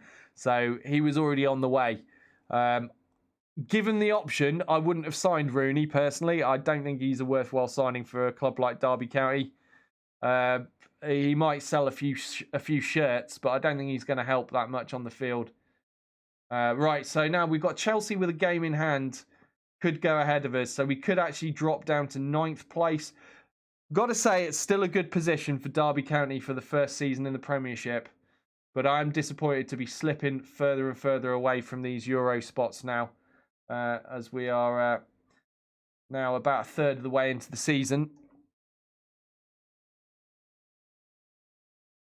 Tottenham away next, and then Wolves at home. So Wolves should be a game we win. Tottenham, I expect, will absolutely hammer us, especially since they had 220 mil to spend. You'd think they'd manage to strengthen the team up, but no Harry Kane for them. Well, they just got absolutely battered by Man City as well. Good to see. Hopefully they'll be in poor morale. Might give us some hope, but yeah. It's a bit of a stretch to expect us to beat Tottenham or even draw with them. So looking like they'll be playing a 4-3-3. Interesting. A lot of good players there. A lot of good players, including some of their new signings. So yeah, we're probably going to get battered by them. But it is already what are we, 6 minutes past time for me. It's time for me to end the stream while the game is saving here. I have got to go. I've got to make some food for my partner and go say hello to my newborn son. He's now 4 weeks old. Little man's 4 weeks old. As usual, I may or may not return this evening. I've intended to pretty much every evening return and do an extra stream, but basically things have been required for me to be around at home. You know, there's stuff to do. Help needs to be given for Shell, you know, so unfortunately I've not been able to come back recently, but I will intend to again tonight. I will try to do an extra stream if I'm able to find the time. I'll come back on again later this evening. I'd love to be able to come back on and talk about what Paradox announce, if I even get a chance to see what Paradox announce before then. It might actually be stupid o'clock in the morning for me by the time that happens. What is that? 6 MST, 5 PST. Yeah, that's going to be mega late for me, I imagine, isn't it? But yeah, it'd be nice to come back anyway and just stream a little bit extra. But thank you all for being here. I really appreciate all the new follows as well. Thank you, Football Manager crowd, for coming along and following. I really appreciate you guys. Nice to meet you as well. I hope you enjoyed the stream. I will be back, if not this evening, I will be back at the usual time tomorrow. That will be 3 p.m. UK time or 10 a.m. Eastern. If you want to see some more, if you're watching this on YouTube as well, thank you so much. I really appreciate it. Give it a thumbs up if you enjoyed the content and subscribe to the channel if you want to see more stuff like this. Also, leaving a comment really helps with the algorithminess thing, which helps spread channel awareness to more people out there. So you're really helping me out if you either give a thumbs up or leave a comment. So I appreciate anyone that's doing that. Thank you so much, guys. And I hope to see you all later / tomorrow. Tomorrow, I've not completely 100% decided on what I'm going to play yet. There are a couple of things floating around in my head. One is obviously Ghost Recon, because I didn't play any of that today. Poor Garrison was unavailable. Obviously, had to go to the doctors with his dad, so we couldn't do a co-op of that. So may do that tomorrow. I've also been toying with the idea of doing some XCOM, maybe, because I haven't played that in absolutely ages, and that could be a little bit of fun. It's not going to be Maelstrom, I'm afraid, Gecko. I've done one stream of that. As much as I enjoy the game, I can only justify doing one stream of that because nobody watches it, man. Nobody watches it, and I've got to go for channel growth. So it's a fun game. It's a free game. If you've not heard of it or played it, check it out. Maelstrom, be a pirate. It's great fun, but I can't justify streaming it. That, like, you know, that literally nobody watches it. Like, every time I look in that category, there's like 1 or 2 guys streaming it to 0 viewers. So I'm not going to make any gains there, I'm afraid. So Maelstrom, it was a one-off. It's been done. Never again, I'm afraid. Unless at some point in the future it becomes more popular. I've got to go with stuff that's going to help grow my followers. We're aiming for 500 at the moment. 500 is a key number because certain games developers will give out streamer copies of games to people, and a general requirement for them is you have at least 500 follows. So we're looking for that target. We're working towards that at the moment on Twitch. So Thank you to everyone that's followed so far and helped me out with that. But to get more followers, I've got to stream games that people watch. Unfortunately, Maelstrom is not one of those. So yeah, sorry Gecko, sorry man.